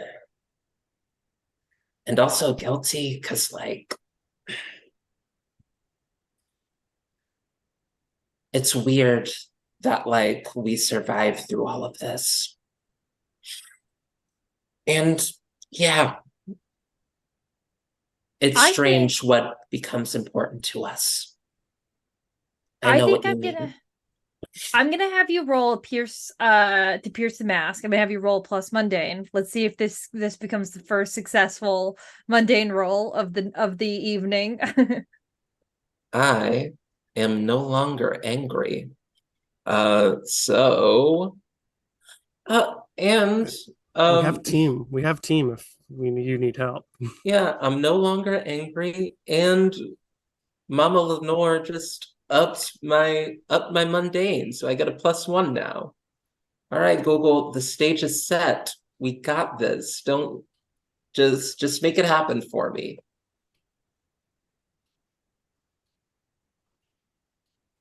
Oh no. What was that? You know what I got? I got potential. I got a lot of And potential. that's so to important. do some good things. there is I team. rolled 2 ones Oh, not enough team. on Yeah. Google giveth and Google taketh away. So Your words. I think what happens is she honestly like processes what you're saying and then says, you're right. I shouldn't be confiding in students because you're so right that everyone's got things that have been taken away from them. Almost everyone has been affected in some way in this city, and it's very difficult. So I appreciate you saying that. You know, I think I've just got to work my way through the day. I have tenure, so they can't fire me even if I get arrested again. So it's just a matter of pressing forward at this point. Which, how are you reacting to what she's saying? Which is a little like surprisingly like taken by it. I think usually by now she would have done something like hasty. Yeah. But she's like, maybe there was more to this person than we assumed in this story. And right now she's not dangerous. So she's just trying to like the same as what Stacey's like trying to find a way to like how do we get to know what we need to know. Cool. Why don't you then roll and assess the situation? So roll plus superior, and we'll see which kind of trying to take this in objectively gets out of it. Oh no. So much potential today. That's 2 1s. Wow. And that's I a think we all need to switch 3. out our dice. Yeah. These ducks are failing me. Yeah, so I mean, I think you're both kind of just taken in by what she says. She'll kind of like put her hands down on the table, and say, if there's nothing else, I think I should probably prepare for the next pair of students who comes in to ask me how I got arrested. But remember, don't talk to the police. Always call a lawyer. Don't talk to the police without a lawyer. That's the number. That's why I'm out here right now with this bracelet on instead of sitting in some detention facility somewhere. So keep that in mind. The midterm is due in 2 weeks, so don't forget. Office hours continue to be 1 p.m. to 2 p.m. Monday, Wednesday, Friday. Now, if there's nothing else, I'll let you two go. But thank you for coming to talk to me. It certainly makes me feel, I guess, in a strange way, supported to have had so many students come by and, well, at least express interest in what's going on with me. Which we rolled 2 1s and then 2 1s. Very bad, yes. I feel like Stacy is going to stand up and try to shake her hand. Oh no. Great. How do we feel about this? How do you feel about this specifically? I Like, think I feel like you would definitely be able to like intercede before that happened. Stacy is going to not think of it. The problem here is that even if Alice touches her to like stop it, it's gosh, before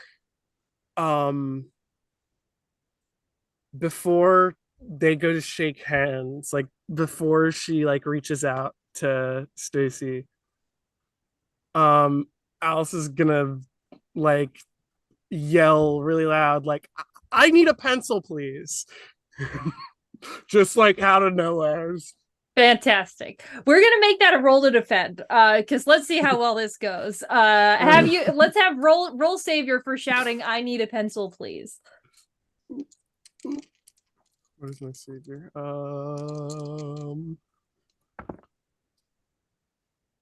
That's a 12. Wow. All right. So I mean, you can basically you can you're gonna keep Stacy safe, so we'll get to that in a second. You could also add a team to the pool, take influence over Stacy, or clear condition.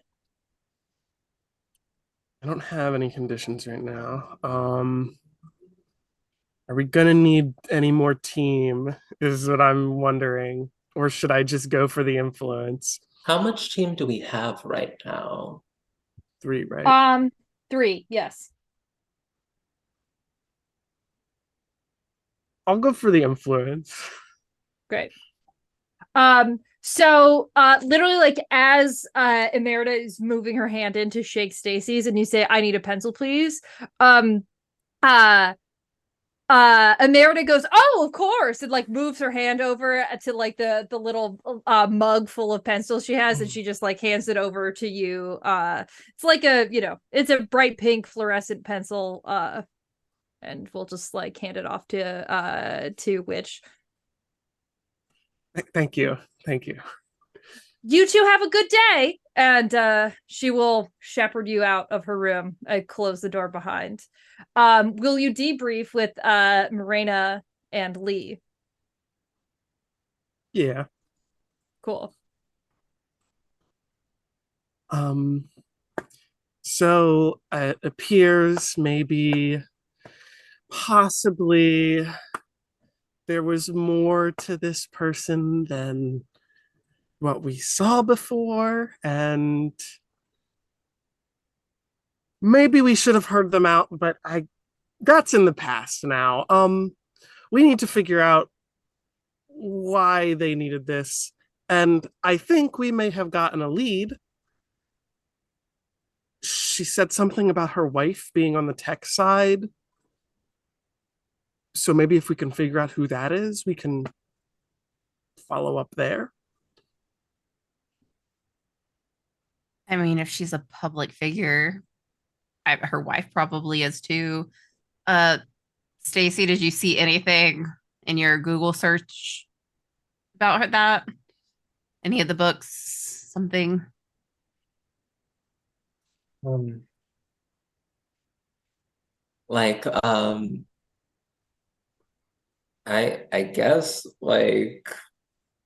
I guess Stacy could do a Google search because Stacy hasn't Google searched the professor's name yet. But yeah, has only like looked through books. Didn't see anything about a wife there. Um, but I think um I think she'll like take that cue and go Google searching to try and find out something more about this professor's personal life.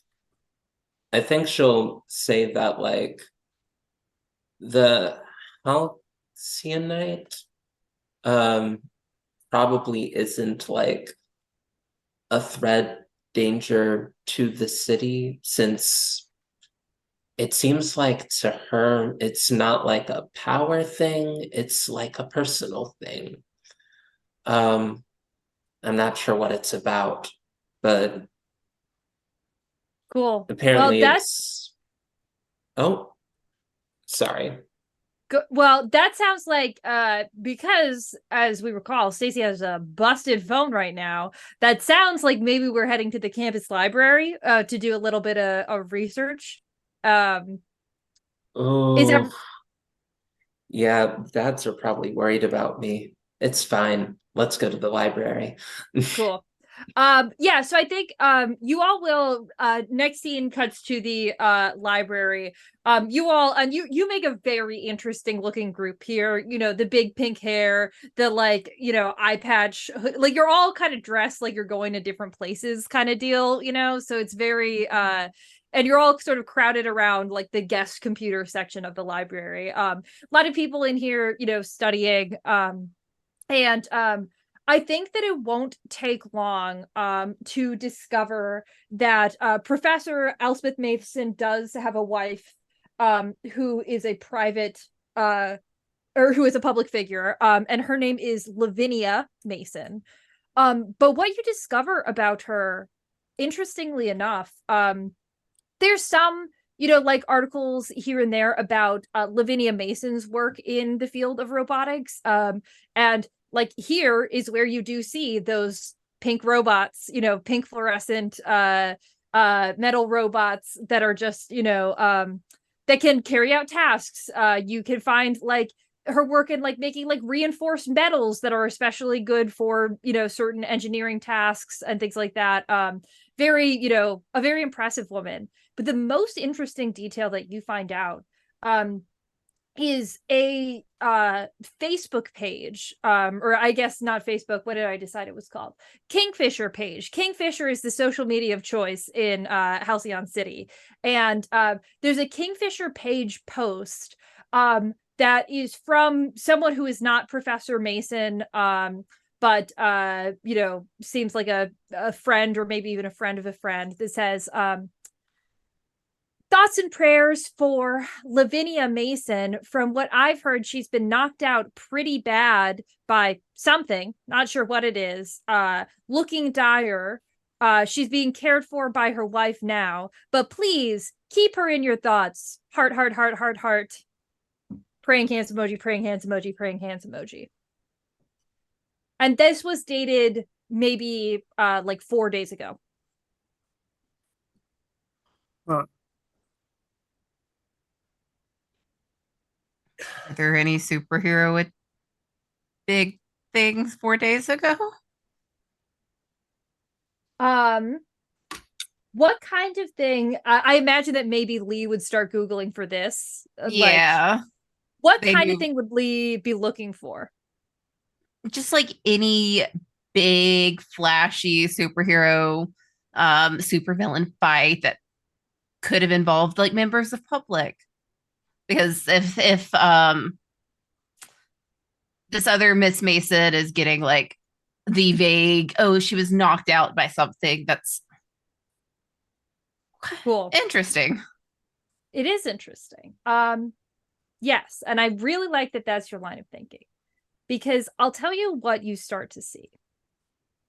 You see an article from just this morning posted about Myopius having been defeated, having been found dead, as Lenore alluded to this morning. You see that the notorious assassin, the Chain, was found dead a couple days ago.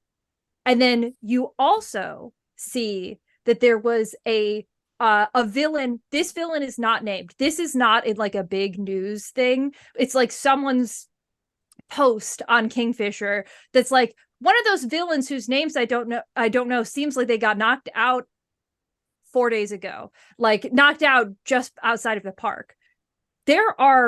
There's post after post after post, not all on the same news site, like they're from a bunch of sources.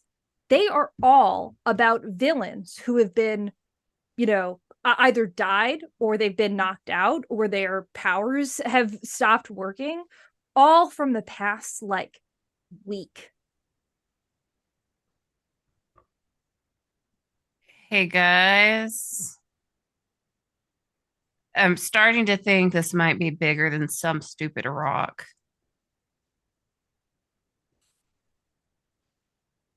But if why only villains, and why, if it was only villains, how would this woman be connected? I mean, if Professor Mason does her entire everything on superheroes and villains, what's to say that, her wife is not, not a superhero? If she's already got all the villain equipment already. Do any of these villains happen to have like little pink robots by any chance? None of these other villains. However, when you did your research about Emerita, there's not a lot out there because, again, she was considered a pretty low-level villain, but she has worked with a partner in the past, and whoever that was has used like pink gadgets before, and that partner would have been a villain partner of some kind. You can't find any data out there about like a name, or you didn't when you were looking through it. And honestly, when you were preparing for the planetarium battle, you weren't worried about it because it was suspected that Emerita would be working alone. But it's certainly possible. I mean, partners in crime, partners in marriage, not like the biggest stretch. I mean, there's a lot of superheroes that, get married. Supervillains also get married. I think I would have been like kind of hovering over Lee's shoulder. Do I recognize any of the names of the villains that got hurt? Any of the villains that got hurt, that's a good question. I think that just the names that are coming up in this search, none immediately jump out beyond the ones that, like Myopius, who you've talked about already and things like that. But there's no one that like has special significance to you in particular from this initial round of research. Okay. Are they also types that like when I was being a henchman villain, like prior to joining, like have heard about, like maybe didn't know them, but like Yeah, yeah. I think that that's likely. I think probably not all of them, but Yeah. like there are definitely some where you're like, oh yeah, like I did a gig with that one, or like, oh, but I think one thing you would notice too is it's kind of all across the board. It's like low level to like Myopius is a super super high level villain, but then you've also got ones who just like aren't really of much notoriety at all sorts, but the thing that they have in common is they are villains. And they were all knocked out or taken out the same way. So it seems like it, in the fact that most of the articles say something in terms of like like the source of the defeat has not yet been confirmed by this publication or something like that, but they all describe just someone having been like suddenly walloped out in like a second, but there's no consistent description beyond that. Go for it. Okay. Do we have like a location for any of these, like where they were when they got knocked out? That's a good question. Myopius is probably the most like significant one in terms of like some of them are just like in random alleyways or something like that. But Myopius was found in the location that is like well known to be his lair, or like was well known to be his lair, which was basically it was an old like I was forgetting the word. It was an old like pier that kind of jutted out into like the Halcyon City Bay that he kind of like basically completely took over and built like a metal warehouse on top of. That is the location where he was found to be defeated. And a lot of articles are assuming that Middleman, who is his superhero nemesis, is the one to take him out. But as you're looking into it further, no one's confirmed that was the case. And it says like Middleman was not available for comment or something like that at the end of the articles. But that is where he was found, is at this lair. As all of this is being discovered, I think it's starting to click for Stacy that Professor Elspeth Mason now has a tracking chip on her where someone knows exactly where she is and someone is hunting villains.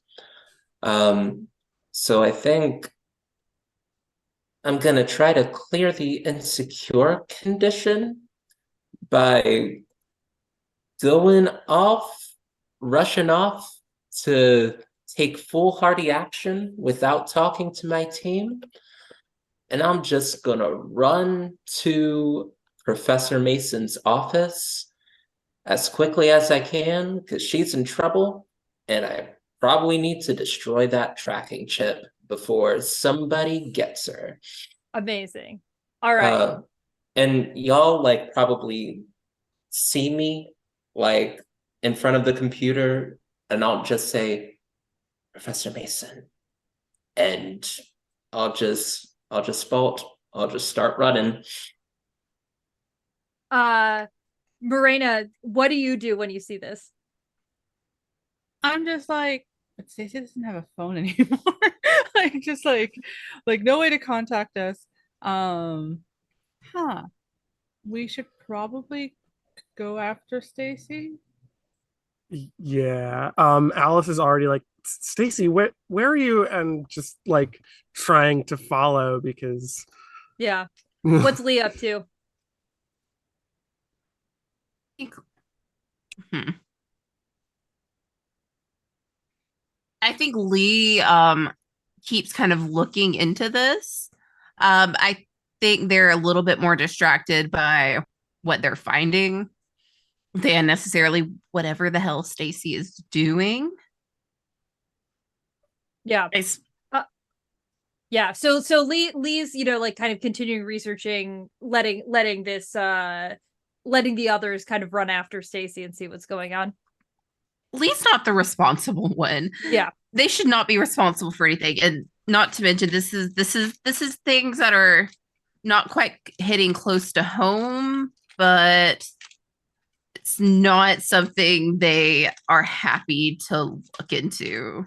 Yeah. All right. So, Stacy, we're gonna make this very simple.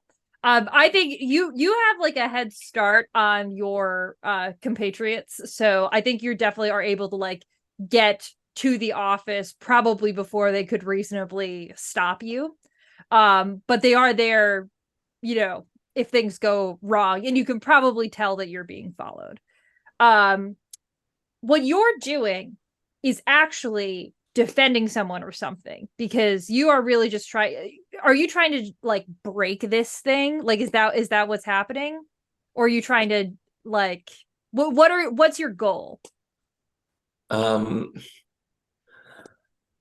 the goal is to rush in and break the like ankle bracelet, and try to convince this professor that there's a conspiracy, that they need to like get somewhere safe, maybe outside the city for a week or two. I'm not sure how Also, persuasive she would be at that. But also, if Lee's leaving you behind, if you're leaving Lee behind, I imagine there's going to be a point where you lose your illusion, but it seems like Stacy's not thinking about it. blue time. I would even say probably like halfway through the run, it probably just starts to drift Yeah. as the concentration is elsewhere. Yeah. All right. I'm gonna have you, so you're gonna burst in. You are looking exactly like cold cock by the time that you burst in. I'm gonna have you roll to defend something. So give me plus savior. Let's see what happens. Lenore taketh away. Lenore just moved my savior down to a -2, besties. Um, okay, I am also okay, does this count as a scene after, like, do I get to unmark insecure at this point? Yeah, I'd say you can. Yeah. Okay. So that is just a -2 and not a -4. Love to see Good. that. All right, Google. Google is either giving me 11s or 2s today, and today it's an 11. So Woo! that is a 9 total. Okay, great. Well, I could definitely see how you've escalated the situation. But you also have kept her safe, so you have smashed this you like your powers activate, you like crumple this thing that's on her ankle, and you can choose add a team to the pool, take influence over Professor Mason, or clear condition. I feel like I'm gonna need influence over Professor Mason. Yeah, and I think that's also just like a very wild thing. Like the last time this person saw me, I was handing them over to the police, and now I am like crumpling the thing that the police put on them to like. So I think she's at the very least curious about me enough to like be like, yeah, I have influence over Professor Mason now.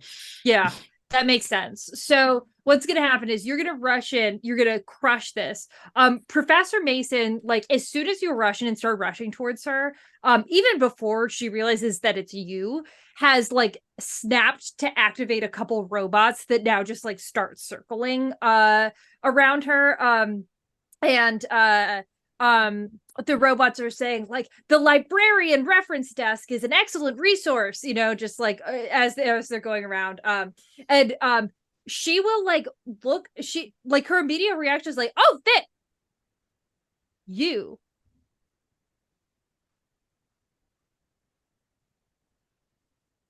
I've been lying a lot today. You're in danger. We need to get you someplace safe. There's a conspiracy. Villains getting got all over the city. Oh, I don't Sorry think about I'm that. the one in danger right now. And you can hear like the pew of the TA bot's laser eyes activating. And she says, but a conspiracy?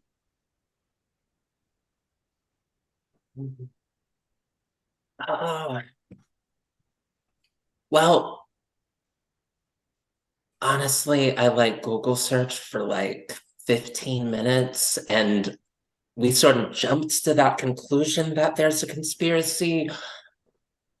I didn't think giving you to the cops was a good idea, and then I didn't say anything about it, and it festered in my soul like a like a raisin in the sun. And All right. At this point, Witch and Raina, you have arrived at the scene. So you can be just outside the door, but it's like, Stacy burst this door open, so it's wide open. It's pretty obvious what's going on in here, even if you haven't made yourself visible yet. honestly, there's probably just a Stacy shaped hole in the door, Yeah. man style. I would want to assess the situation. Yeah, I'm not going in yet, but I want to see maybe Yeah. if Stacy's conspiracy is correct, Go ahead and roll to assess.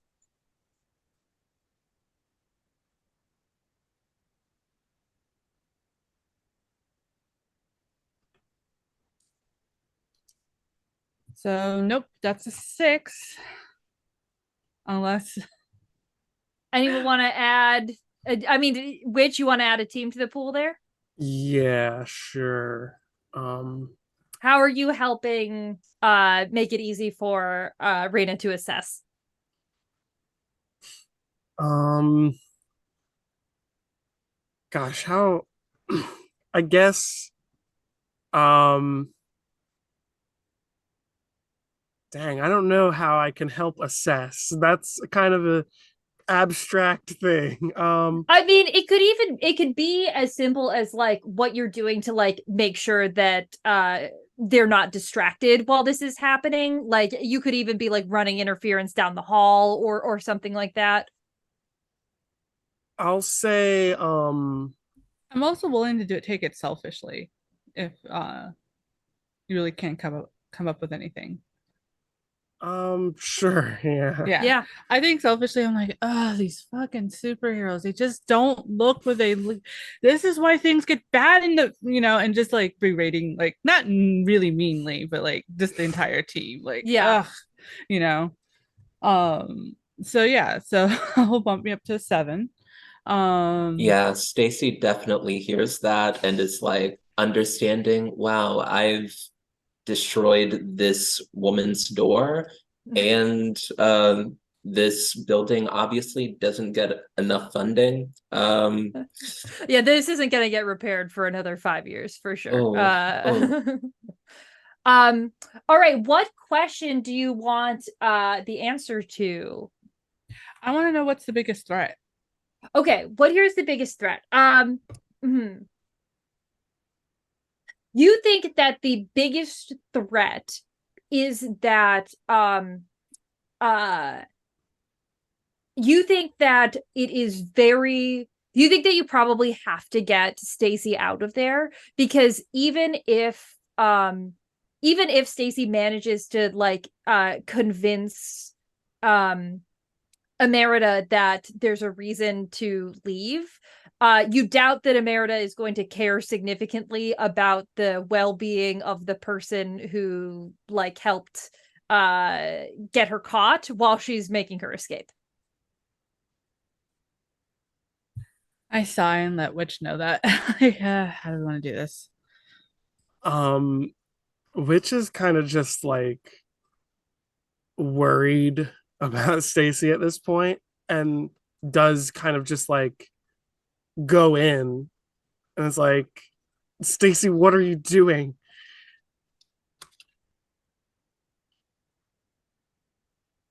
It was a really bad idea to bring her to the cops. There's someone that's finding villains and taking their powers away or knocking them out or killing them, like Myopius. Wait, does this have something to do with my wife?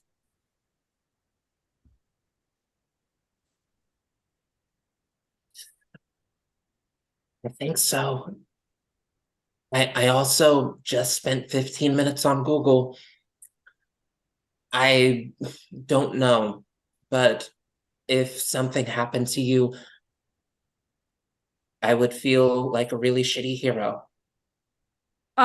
She kind of maintains eye contact with you, says, I'm getting her out of here then. She extends out her hands. The TA bots wrap around her hands, like they sort of like open themselves up and just like clamp around them, open themselves up and clamp around. And she, Iron Man style, raises a fist in the air and like bursts through the ceiling of this very flimsy, definitely filled with asbestos ceiling of the office, like popcorn style ceiling. And she's gone. Uh Stacy, you are going to be in danger of like there's literally like a from the rockets off of these things as they go. But because Widge, you came in here, you can roll to defend to prevent Stacy from having to take a hit if you would like. Sure, I'll do that.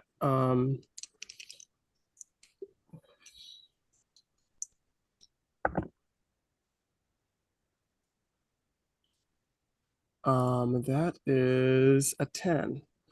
Amazing. All right. So you get to keep Stacy safe. How do you do this? Are you kind of grabbing? What are you doing to keep Stacy safe from this? Can I do something bold? Oh yeah, I invite you to do something bold. Not really sure how to best like Stacy's probably pretty far away across the room. I think just acting out of pure panic, which is going to like rip the eye patch off and like shoot a burst of whatever comes out at like whatever's coming towards Stacy. So like a huge like flaming pyre and like a fucking lightning bolt Yeah. shoot out.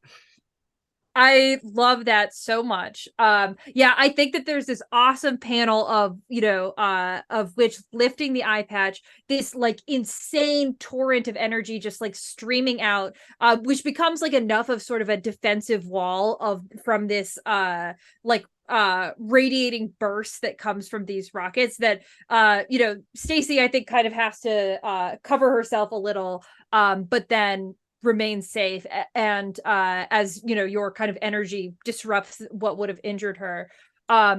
Would you like to add a team to the pool? I think you'll already have influence over Stacy, or clear a condition, which you may not have. Yeah, add a team to the pool. Yeah. Okay, great. So excellent. So yeah, this, Stacy, you are saved here by which you all probably have, a minute before someone notices, and you definitely know you don't want to be here right now. What's the plan? Where do you go? I do have to, since I'm using my powers, I have to roll for my burn. Oh yeah, please do. Yes. Roll plus conditions, and I have no conditions. On a hit, that's a 9. On a 7 to 9, mark a condition. On a miss, hold 2 burn and mark 3 conditions. So 7 to 9 is a hit. I rolled 9. So yeah, I hold 3 burn and I mark a condition. Let me see. I'll do, let's say, hopeless. Yeah, that makes sense. All right. Are you all just kind of hightailing it out of there as best you can? Seems like, yeah. What's Yeah. Stacy doing? Yeah. Like, Stacy is really tired of getting saved by Witch. Like every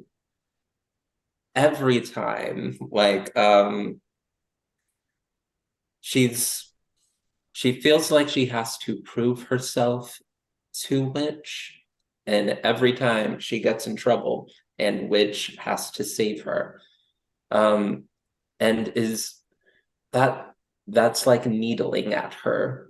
But you can also take note that, like, you've probably never seen this power come from Witch before, which is probably jarring.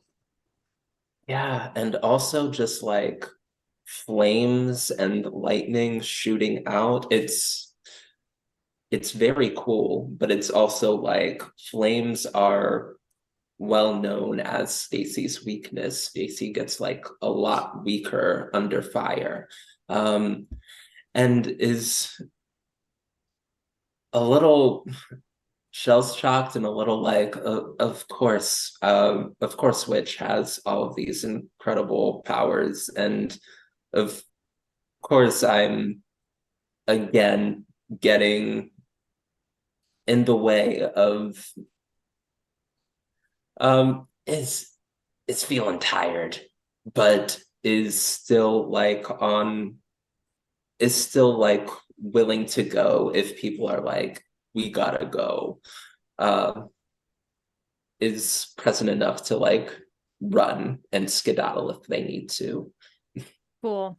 All right, so I think we're gonna end that scene there with, I think a very complicated look on Stacy's face, and like a little bit of I think that Witch doesn't seem to be feeling 100% after that either. Definitely. So a lot of tension going on there. And then, Reina probably still finishing a rant about how heroes are always, rushing into things and not considering all of the options as they were ranting about before, when they took a selfish move. Lee, I'm gonna assume at some point checks the group chat and realizes that it's time to get out of there. So we're going to then to end this issue. We're going to pick up with Reina, who is at the local theater that has really become like a sanctuary for them. And I think that where specifically in the theater is Marina's favorite place to like hang out, just to where can she usually be found, just like on a day after a mission? So the theater was attempting to like originally be like give you the feeling of the old like opera houses with like the specialty balconies on the sides, but this isn't that huge of a theater, so there's like three kind of janky ones. So she's in one of them that like, because since she secretly bought this place, it's only for her. So no one can see from the stage or from below, but it pretty much has like random ass stuff like what do the kids have these days, switch it, like a switch on the floor, and like like a little mini fridge, and everything is like kind of hidden, like it's her own, like own her second bedroom essentially, but that's where she would be even if there's no practices or whatever. Like she pretty much lets the community run whatever, like like, oh, you want to have like the kids here for something or other, she's like, fine, do it. So she's not even really paying attention if there is anybody there. She's like zoning out to that, as she's just like sitting and just going and thinking, meditating a bit. Mm-hmm. Cool. So that's where we find you when there's kind of like a knock at the edge of the theater, like close by to where you are. And you can see, kind of like pushing the door in is Lenore, who says, hey, sorry for bothering you here. I just wanted to talk to you really quickly about something, and I was in the neighborhood. Yeah, sure, let me come down, because they never allow anybody to come into their personal balcony. Cool. Yeah, so you make your way down, and Lenore says, so this is a really neat thing. And I kind of have a gift for you.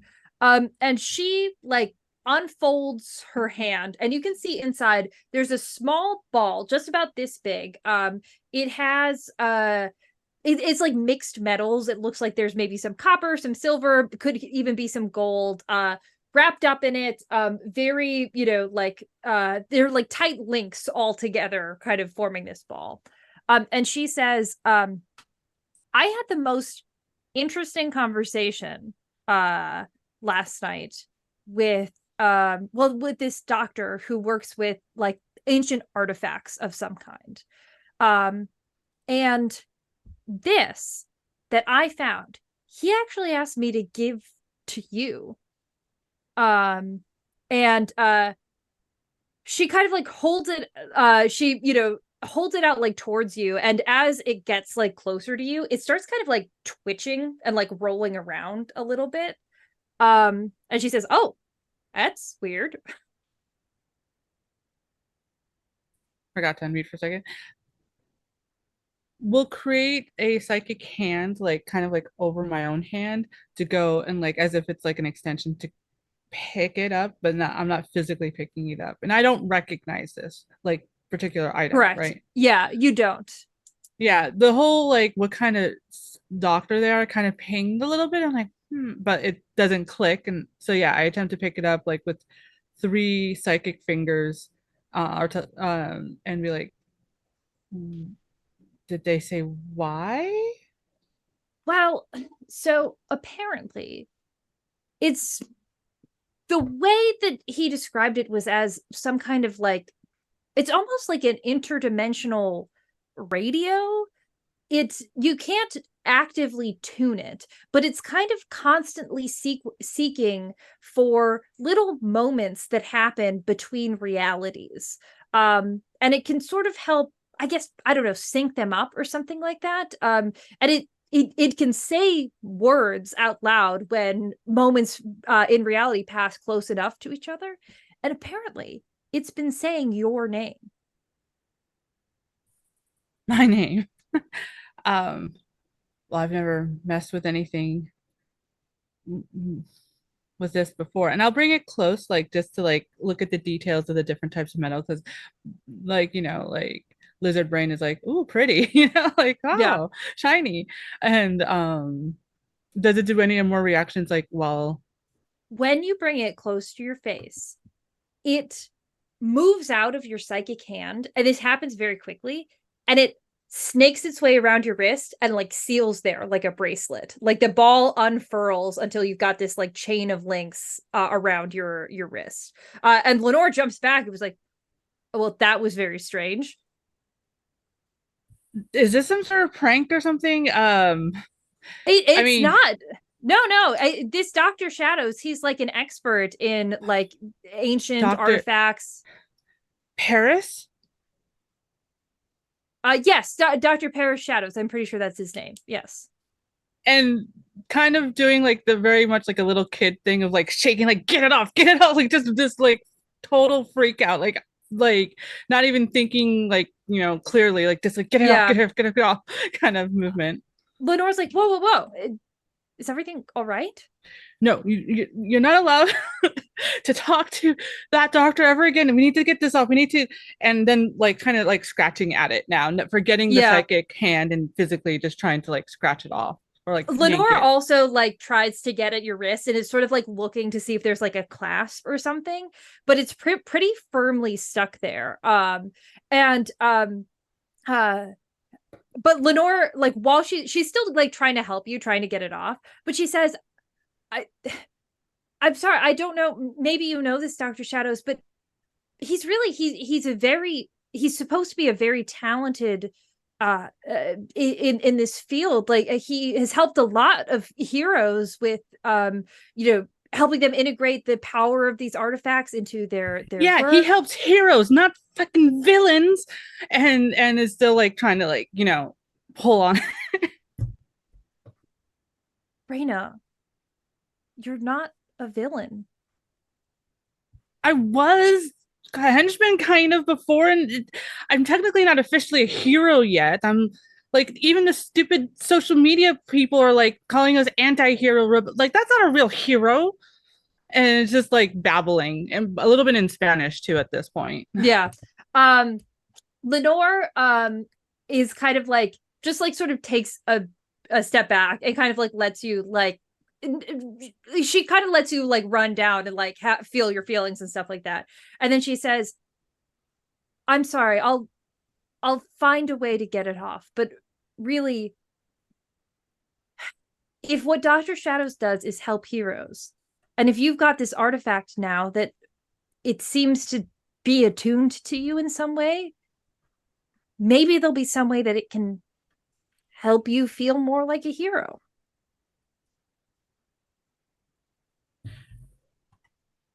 And it's mainly because they do trust Lenore, obviously, and they're still kind of like batting at it like a cat, like, but it's like very just like um maybe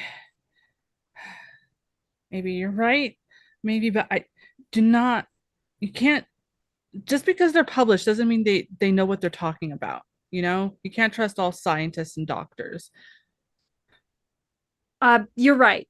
I if I had known it was just gonna latch itself onto you, I wouldn't have brought it here, and I'm sorry about that. I don't know. I thought I thought maybe it would help, but I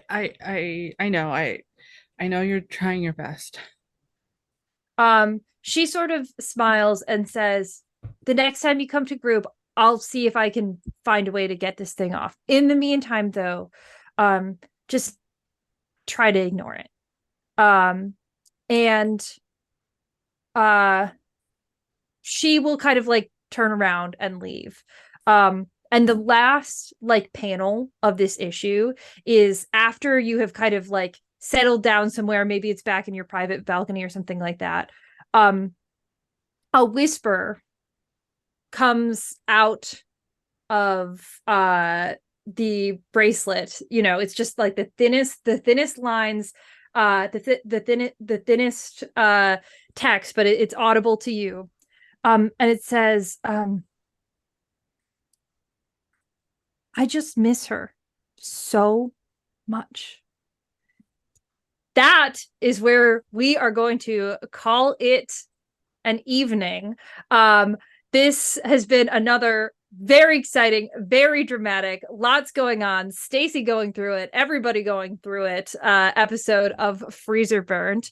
It has been so fun to have you all here. And I am going to ask Anita to please start the process of the outros and let our lovely viewers know where they can find you.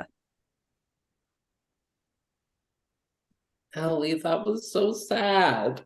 Hi everybody, Anita here. I have been your Stacy, your cold cock, the bull playbook. Um, you can find me at Anita the Lesbian on the Twitters, the X as it's called nowadays. And on the TikToks, I am also at Anita the Lesbian. I am on a funky little podcast with Allie, where we play masks and have feelings. I also run masks on Start Playing That Games. We just had session 1, like, I think yesterday. Yesterday at the time of recording, it was lovely. The super team was great. Kicked a bunch of butt, stopped the drugs and the guns. It was great. And if you want to be a part of that greatness, you can hit me up on startplaying.games as well. And yeah, that's me. It's your girl, Anita. Oof. Teo, take the mic from me. I'm Mateo, the certified milk boy. You can find the things I work on, which I am a tabletop game designer. You can find that at Certified Milk Boy Games on itch.io. I don't use Twitter anymore, so you won't see me post anything. But if you want to find the link to where I am everywhere else, it's at Certified Milk Boy. That's certified with a Y. Other than that, I'm not doing much right now, so I'll pass it to Alice. Hi guys. I'm Alice. She, they pronouns. You found me tonight playing Lee Daring the Delinquent. Yeah, this was a lot tonight, guys. I can only imagine the next 4 episodes. You can find me anywhere online at Alice Hart or Hellion Hart. My card with all of my social media, everything I've done, the one single game I've made, it's alicehart.card, CARRD.co. So I will hand it off to Diana, who's had a lot more tonight. Oh, it's everybody. I go by Diana Moon, she, her pronouns. You can find me on Twitter, Blue Sky, and itch.io at Diana Moon, or Twitch and YouTube at xDianaMoonX, or usually Sundays, if everything goes right, on Nerdgasm Noir Twitch. It's an all POC tabletop group. We might still be doing Apocalypse World, or we might be doing spooky games depending on when this comes out. But either way, it'll be fun and it'll be queer and it'll be a lot of crazy food talk. But yeah, that's where you can find me. And back to our lovely comics writer. I have been Allie, your game master for today. You can find me at Allie_Yakta_est on most social media. I work in the video game industry as a director of production and creative, so I occasionally talk about that when I remember to, if that's interesting. To you could also find me alongside the lovely Anita as one up on Elliot Andrews Productions Masks podcast, Infinity City, which is great. I'm a Janice. It's a lot of fun. two lives. What's going on there? Anyway, so this has been so fun. Please come back next time to join us again. But a couple reminders before we sign off. The creator app for GRTW, it's always open. If you have a story you want to tell, pitch it. Go pitch it. Tell your story. Find the form. Wherever you find Girls Run These Worlds, anything, you should be able to find the link and tell your story. Also, if you want to make sure that women and femme-centric content like this continues to get made and that the people who are making it get fairly paid for it, follow us on Twitch and Twitter. Throw us a Twitch subscription. If you've got a free Prime sub, throw it to GRTW. Renew it if you haven't renewed it in a while. Drop a couple bucks on Ko-fi. Whatever you need to do. It all goes to the cast and the team and everyone who helped get us here. Last, check out girlsruntheseworlds.com for some pretty sick merch, some pretty sick zines that are full of fantastic content for whatever RPG you might want to run. If you want to feel inspired, check out those zines. I think that's all for me. Thanks for another very fun session of Freezerburnt. We'll be back at it again next time. More drama, more angst, more fun. Goodbye, everyone.